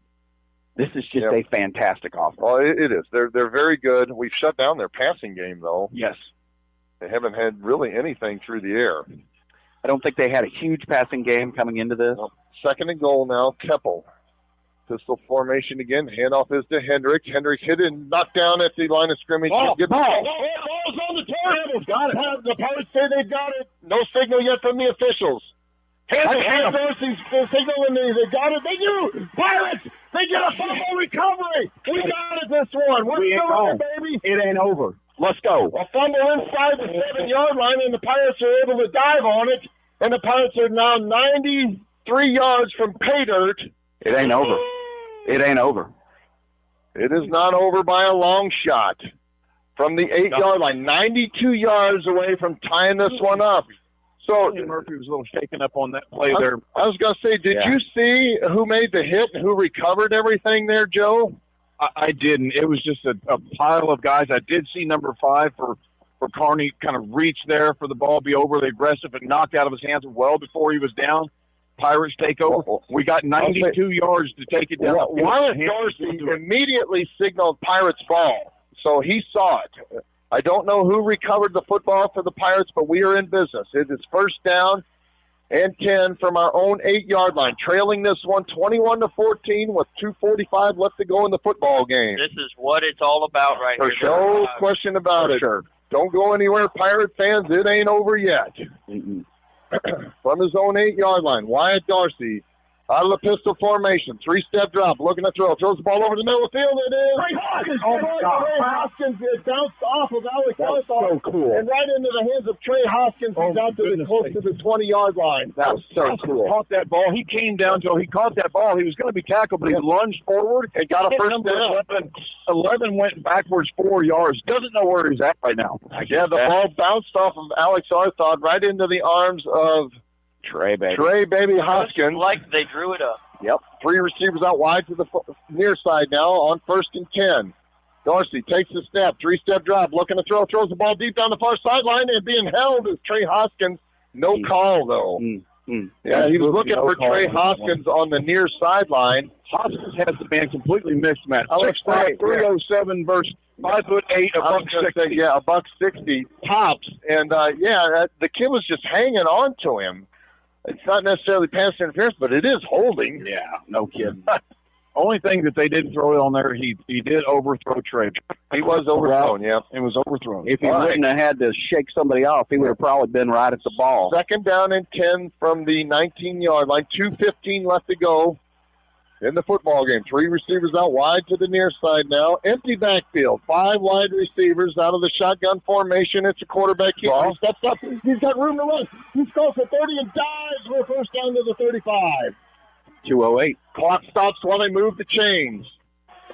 That was Wyatt Dorsey. He went right up the middle that time and gets a Hannibal Pirate first down out to the 35. We're 65 yards away from tying this one up. Come on, Darian. Joel, Nicholas did take your advice. He went beaver hunting. He's taking one of the beavers out of the game, and the other one's coming over to try to deal with guys. I'd love to see it. We score here. I'm going for 2 all day long and twice on Sunday. 3 receivers wide to the near side now on 1st and 10. Wyatt Dorsey takes a step, 5-step drop, rolls to the near side. He's going to try to run it now. He tucks the ball in. He's to the 35 and shoved out of bounds at the 37. Flag. Boy, that's very close. Very close. He was just on the line when they shoved him, and it'll stop the clock after that 2-yard gain. What a jerk. 1:43 left to go in the football game. Oh, yeah, he gave him a shot. There's no doubt about it. I can count on one hand the number of times I've seen an empty backfield. What's interesting there is Wyatt stops, that guy runs by him. Mm-hmm. He stops. I've seen Reed Holiday do that last week. If he stops, that guy runs right by him, and he probably picks up another 10 yards. Come on, O. All right. You got this. They break the huddle. 1:43 left to go in the game. Dorsey under center this time with split backfield behind him. And is a pitch out to the outside to Hoskins. He's trying to break a tackle. He does not. An excellent open field tackle by number 31. That is Ashton Bringus. Ashton Bringus, a junior for the Kearney Bulldogs. And that's going to make it third down and about 7 for the Pirates. His Bringus is hurting because old Cade put a stiff arm on him that he's going to feel tomorrow. And we've got a timeout down on the field now. The Pirates called timeout with 1:35 left to go in 3rd and 7 from their own 38-yard line. They got to get it out to the 45. What an exciting football game this has been, folks. You know, Joel, Mark, there is no team in the state that could put this game on Kearney. You're so right. Nope. We have given them everything they wanted. Yep. And more. Yep. You're right, Joe. We belong here. All right, let's see what Jeff Geschwinder dials up here on 3rd down and 7. Definitely 4-down territory for the Pirates. 21-14, 1:35 left to go in the football game. And Wyatt Dorsey comes set. Pistol formation. Come on, let's go. The lone setback behind him on 3rd down and 7. Dorsey takes the snap. 5-step drop, throws the ball, pass complete to Hoskins out of the backfield. He's to the 40-yard line and shoved out of bounds. It's going to be 4th down and 5. Smart. Shoved out at the 39-yard line. He gets just a yard on that. Yeah, it's going to be 4th down and 6, actually. All the Pirates are up against it now. Let's convert, baby. Surely he called 2 plays on that. The ball went out of bounds, so the clock stopped, and Kearney gets up on their feet. The whole Kearney crowd is on their feet now, cheering on their defense. This is the play of the game. They can shut the door right here on the Hannibal Pirates, or the play will continue. Twin receivers out wide to the near side now. On 4th down and 6, Darcy takes the snap, rolls to the near side. He's looking to throw. Now he's going to tuck it in and run. He's not going to get there, folks. He is absolutely drilled out of bounds on the near sideline. Kale tucking, drills him, and then stands over him like Hulk Hogan. There's just no reason for that in high school football. They have got. I mean, he is doing the whole Hulk Hogan thing right here in front of the Kearney crowd, and that is probably going to do it here for the Hannibal Pirates. Yeah, you just don't want to see that. There's no reason for that. Yeah, I mean, the kid made a great hit. I got to give him credit. Good job. You know, great he made hit. An absolute beautiful hit. He knocked him down about 2 yards shy of the 1st down. Great hit. He needed the 45. He made it just outside the 43. And, yeah, Kearney can pretty much take a knee now. I think the Pirates got a couple of timeouts to deal with, but let's see what they want to do here after they turn it over on downs, down 21-14 to the Bulldogs. Head up. Let's go. Heads up. Carter Temple takes a knee, indeed. And the Pirates, do we have any timeouts left? One left. One left, yeah. Unfortunately, that is probably going to do it here for the Hannibal Pirates. But what a game, guys. I mean, we went toe-to-toe with by far the best team that we've played this season, and we gave them all they wanted. We were in this one all the way up until the last minute. But unfortunately, the Pirates are going to come up a little bit short here in the Show Me Bowl. But nothing, absolutely nothing, guys, to hang their head about. Oh, in no way, shape, or form should Hannibal be disappointed. We went up against the #1 Class 4A team in the state. Yep, and gave them all they wanted. Here's the snap now. Temple takes a knee at the 50-yard line. And that is probably going to do it unless the Pirates do call their last time out. Man, I'm so proud of this team. Oh, yeah. So proud, and not only proud of the team, but proud to work with you guys. I mean, I look forward to this year-round, getting with the KHBL crew and just going to the football games and enjoying everything, the whole pageantry. And, yeah, that will be the last play of this football game. The Kearney Bulldogs, and congratulations to Kearney. They defeat the Hannibal Pirates 21-14. But, again, kudos to the Hannibal Pirates. We've been playing on house money for the last 3 weeks, and what a ride it's been. What a joy it has been to be part of this. So, yep, Kearney is and you got to give it to them. They're by far the best team in the state. Yeah, they're absolutely good. Their quarterback is an absolute stud. That number 15, their quarterback, Carter Temple, again, he's a 2-time defending state wrestling champion, and now he's a state football championship to add to his resume. So the Pirates are going to shake hands down there with Kearney. Unfortunately, folks, we will not be able to get a word in with Hannibal head coach Jeff Geschwinder, and the reason for that is the MSHSAA, it tightly controls the after game, so they won't let Joe Thomas have anywhere close to the being down on the field with Jeff Geschwinder. They're going to bring him up here, and they do a whole press conference here with the winning team and then with the losing team. So I'm going to send it back to the studio. When we come back, we'll wrap up this great Hannibal Pirates season. See if Joe Thomas can have a word with us. We got to name our Hannibal Pirate KHBL Player of the Game, and then we'll close this one out. You've been listening to Hannibal Pirates State Championship Football on KHBL 96.9 FM. This is Marcus Allen, the owner of Frozen Sippies at 108 North Main Street in historic downtown Hannibal. Frozen Sippies offers a family-friendly atmosphere with frozen slushies for all ages. We're proud to carry Papa Murphy's Pizza for dine-in or carry-out. We have pool tables, dartboards, plenty of space to host private events, including bridal showers, birthday parties, and more. Phone number is 573-603-1113. Frozen Sippies, bringing a taste of paradise to your hometown. I'm Jordan Foey. And I'm Brad Kurz. We are your Edward Jones financial advisors in the Hannibal region. We're all about financial investments, but we also value the investments of time, patience, and encouragement of our young athletes receive from their coaches and teachers. That's why Edward Jones is a proud sponsor of Hannibal Pirate Football on KHBL. For all your investment needs, 573-221-1302 or edwardjones.com. Edward Jones, member SIPC.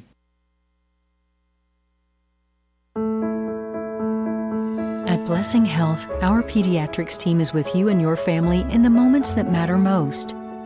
From first steps to growing up healthy and strong, supporting their passions as their biggest cheerleader, and guiding them towards their dreams. Blessing Health, with you every step of the way.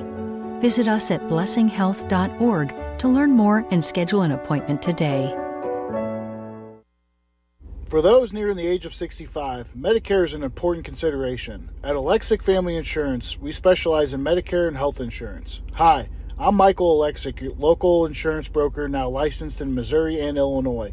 Whether it's Medicare, health, life, or supplemental insurance, we can provide dedicated services to you and your loved ones.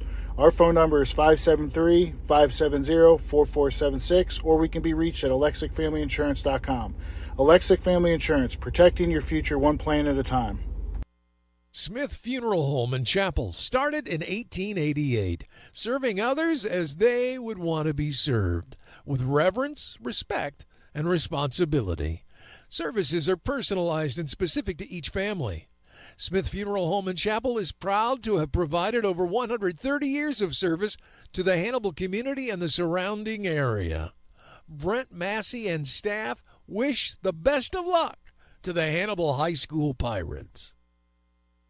Crescent Jewelry has always been the Hannibal Pirates' #1 fan. They know and appreciate the efforts and determination these young men must have to enjoy a successful season. Crescent Jewelry has used the same principles to run their business. Your local hometown jeweler for all your jewelry needs is Crescent Jewelers. They offer quality jewelry. Like the Pirates, they try hard to go that extra yard. Crescent Jewelry, 207 Broadway in downtown Hannibal since 1842.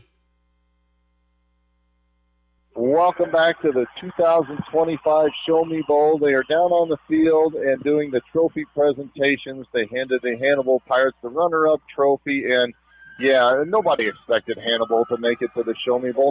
Nobody outside the city of Hannibal, but they handed the Pirates the runner-up trophy, and then they handed the Kearney Bulldogs and a well-deserved first-place state championship trophy. So, yeah, Joe, we talked about it when we were off the air. This has been a tremendous season for the Hannibal Pirates. We came to the Show Me Bowl. We gave them everything that we had. We showed them something here. They expected to win this game by 3 to 4 touchdowns, and with, 5 minutes to go, it was anybody's game. Yep, absolutely, Mark. And I tell you what, I think Kearney is surprised. I think they're going to go home going, those guys. Yeah, we were that bruised. We were that close. And Joe, you're down on the field. I know there's a sense of disappointment down there, but you got to have a sense of accomplishment as well. You darn right. Yep, you darn right. You You always have that disappointment of that loss. You know, it's the last season of the game, and you've said it a couple times here this last several weeks, Mark. There's only one team that comes out with the final win. Yep. You know, and our boys are hurt. Yeah. But they know that we're down and proud of them. Yep, you better believe it, buddy. And we are, yeah. And that showed. We went toe to toe with this team. You know, we talked about we needed a turnover at the end. We got it. We were right in this game. Oh my gosh, yes. We were 90 yards from tying this one up, and trust me, we weren't going for the tie. I know, he was going for 2 the whole way. Win, lose, or that's draw. what I kind of wanted to see is to see if the Hannibal Pirates could, make it 21-20 and pull off the 2-point conversion. But hey, there'll be other days, there'll be other games, and I expect the Pirates. They built a heck of a foundation here. Jeff Geschwinder, this is his 4th year. He's been in 2 of these now. For under the Hannibal Pirates, and they're only going to keep working and getting better. I know they lose a ton of talent this year.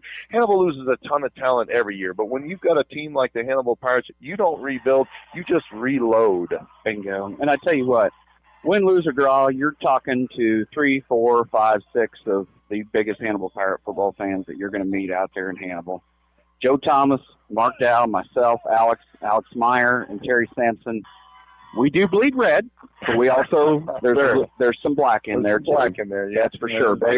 How many times have I said it? Nobody has more fun at Hannibal Pirates games than the KHBL crew, and year in and year out, it is a pleasure to work with you guys. Folks, if you know somebody that was on this team, or if you know a dad or a mom that was on this team, and you guys couldn't make it here today, I want you to do me a favor, and I want you to congratulate them, thank them for representing Hannibal well. That was a classy game. It was. Every single player on there represented Hannibal well, and the parents and the fans have done a fantastic job of supporting their team. Our band was here and was amazing. Our dance team, our cheerleaders, everyone represented Hannibal. You should be simply proud of how they acted while they were here. I think anybody that would have been here today would go home with Hannibal's name in a respectful tone. 100%. Absolutely. Well, folks, our last piece of real business that we have is to name our Hannibal Pirate KHBL Player of the Game. And further efforts this afternoon, the Player of the Game will receive, same way that they have since week 1. We're in week 13 now, but they'll receive 2 large slushies and a Papa Murphy's Pizza compliments of Marcus Allen and our good friends down at Frozen Sippies, Mark and Debbie Allen. We go down there every week, talk a little pirate football. We have a great time. And, Joel, we talked about when we were off the air, the Hannibal Pirates are not in this game without the efforts of Darian Washington. 100%. And you know what? Darian Washington, you can't help but love the kid. I mean, when you look at him, he's always got the biggest smile. And, folks, just remember, the guy's a junior. Yeah. You know, he's coming back. Yeah, you look at what the Pirates got next year. You got Darian. Yeah, you've got Reed Holiday. You've got our quarterback. Yeah, Cade. Yeah, we got Cade. Yeah, well, I mean, the nucleus is still there. Now, we're going to lose some on the offensive line there. No question about that. We're going to lose some of the Hoggies there. Yeah. But, that last tackle of the game that Cade had, that was probably the most violent football tackle that I have seen all season. I think he could sense where the game was headed, and he was not okay with it. He played to the very end. I agree, Alex. Yeah, so Joe, you're down there close to the team. Can you hear anything of what Coach G is telling the boys down there? A little bit hard. Yeah, you're a little bit far away, but yeah. Joe got something in his eye. Yeah. Had a bug fly in my eye. Those allergies are just terrible this time of the year down there on the football field, especially. So you're crying. I'm not crying. Yeah. Right. Well, again, they won't let us talk to any of the players or coaches. They know all of that. Joe, in the press box. So I'm going to tell you here, man, everything's left out here. You know, you got Coach Hoskins. He's upset. Obviously, this is Trey's last game. Yeah. You know, myself with Nicholas and all these guys here. Coach David Arthod. You talk about guys cleaning on the field. Trey Hoskins, our shoulder pads, Mark, we're wearing white jerseys. Yeah. This jersey up here has got blood everywhere. Yeah. I mean, that's awesome. Hey, Mike, I got to tell you, my good buddy Luke Dye is in Ithaca, New York, and he's listening in. My good buddy Michael Schultz is in Memphis. He's listening in. I mean, you are once a pirate, always a pirate. Luke wins the prize for the farthest away. Normally, that's Jackson Wagner, I'm down in College Station, but Jackson's actually here today. I ran into him earlier. So, yeah, he drove the 12-hour trip from College Station to make this game. It's good to see Jackson as well. So, all right, folks, that's going to do it. And seriously, from the bottom of my heart, it is an honor to do this. Absolutely. I'm already looking forward to next year. Well, and here's the other thing. Mark's not going to say anything, but Mark battled cancer this year. And Mark survived, and he won. And Mark missed one game, and it wasn't because of cancer. It was because he went to his daughter's rehearsal dinner for her wedding. Very fortunate. Had a lot we of are good thankful people to God for me. And Mark, I can't tell you how much I respect you and Terry and Joe, and I love Alex, and this is just absolute pleasure for me to be a part of it. A lot of fun. All right, for my partners, and I'm going to go through all of them. So I got Joel Booth sitting next to me, Alex Dowell's in front of me. Alex Meyer's been our statistician all season long. Terry Sampson's been in the booth with us quite a bit. And Joe Thomas, everything that he does, both in the booth and down on the field.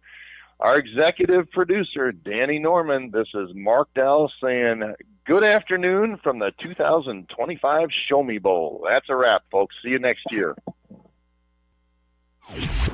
Ready, go! Pirate Radio, KHBLLD, Hannibal.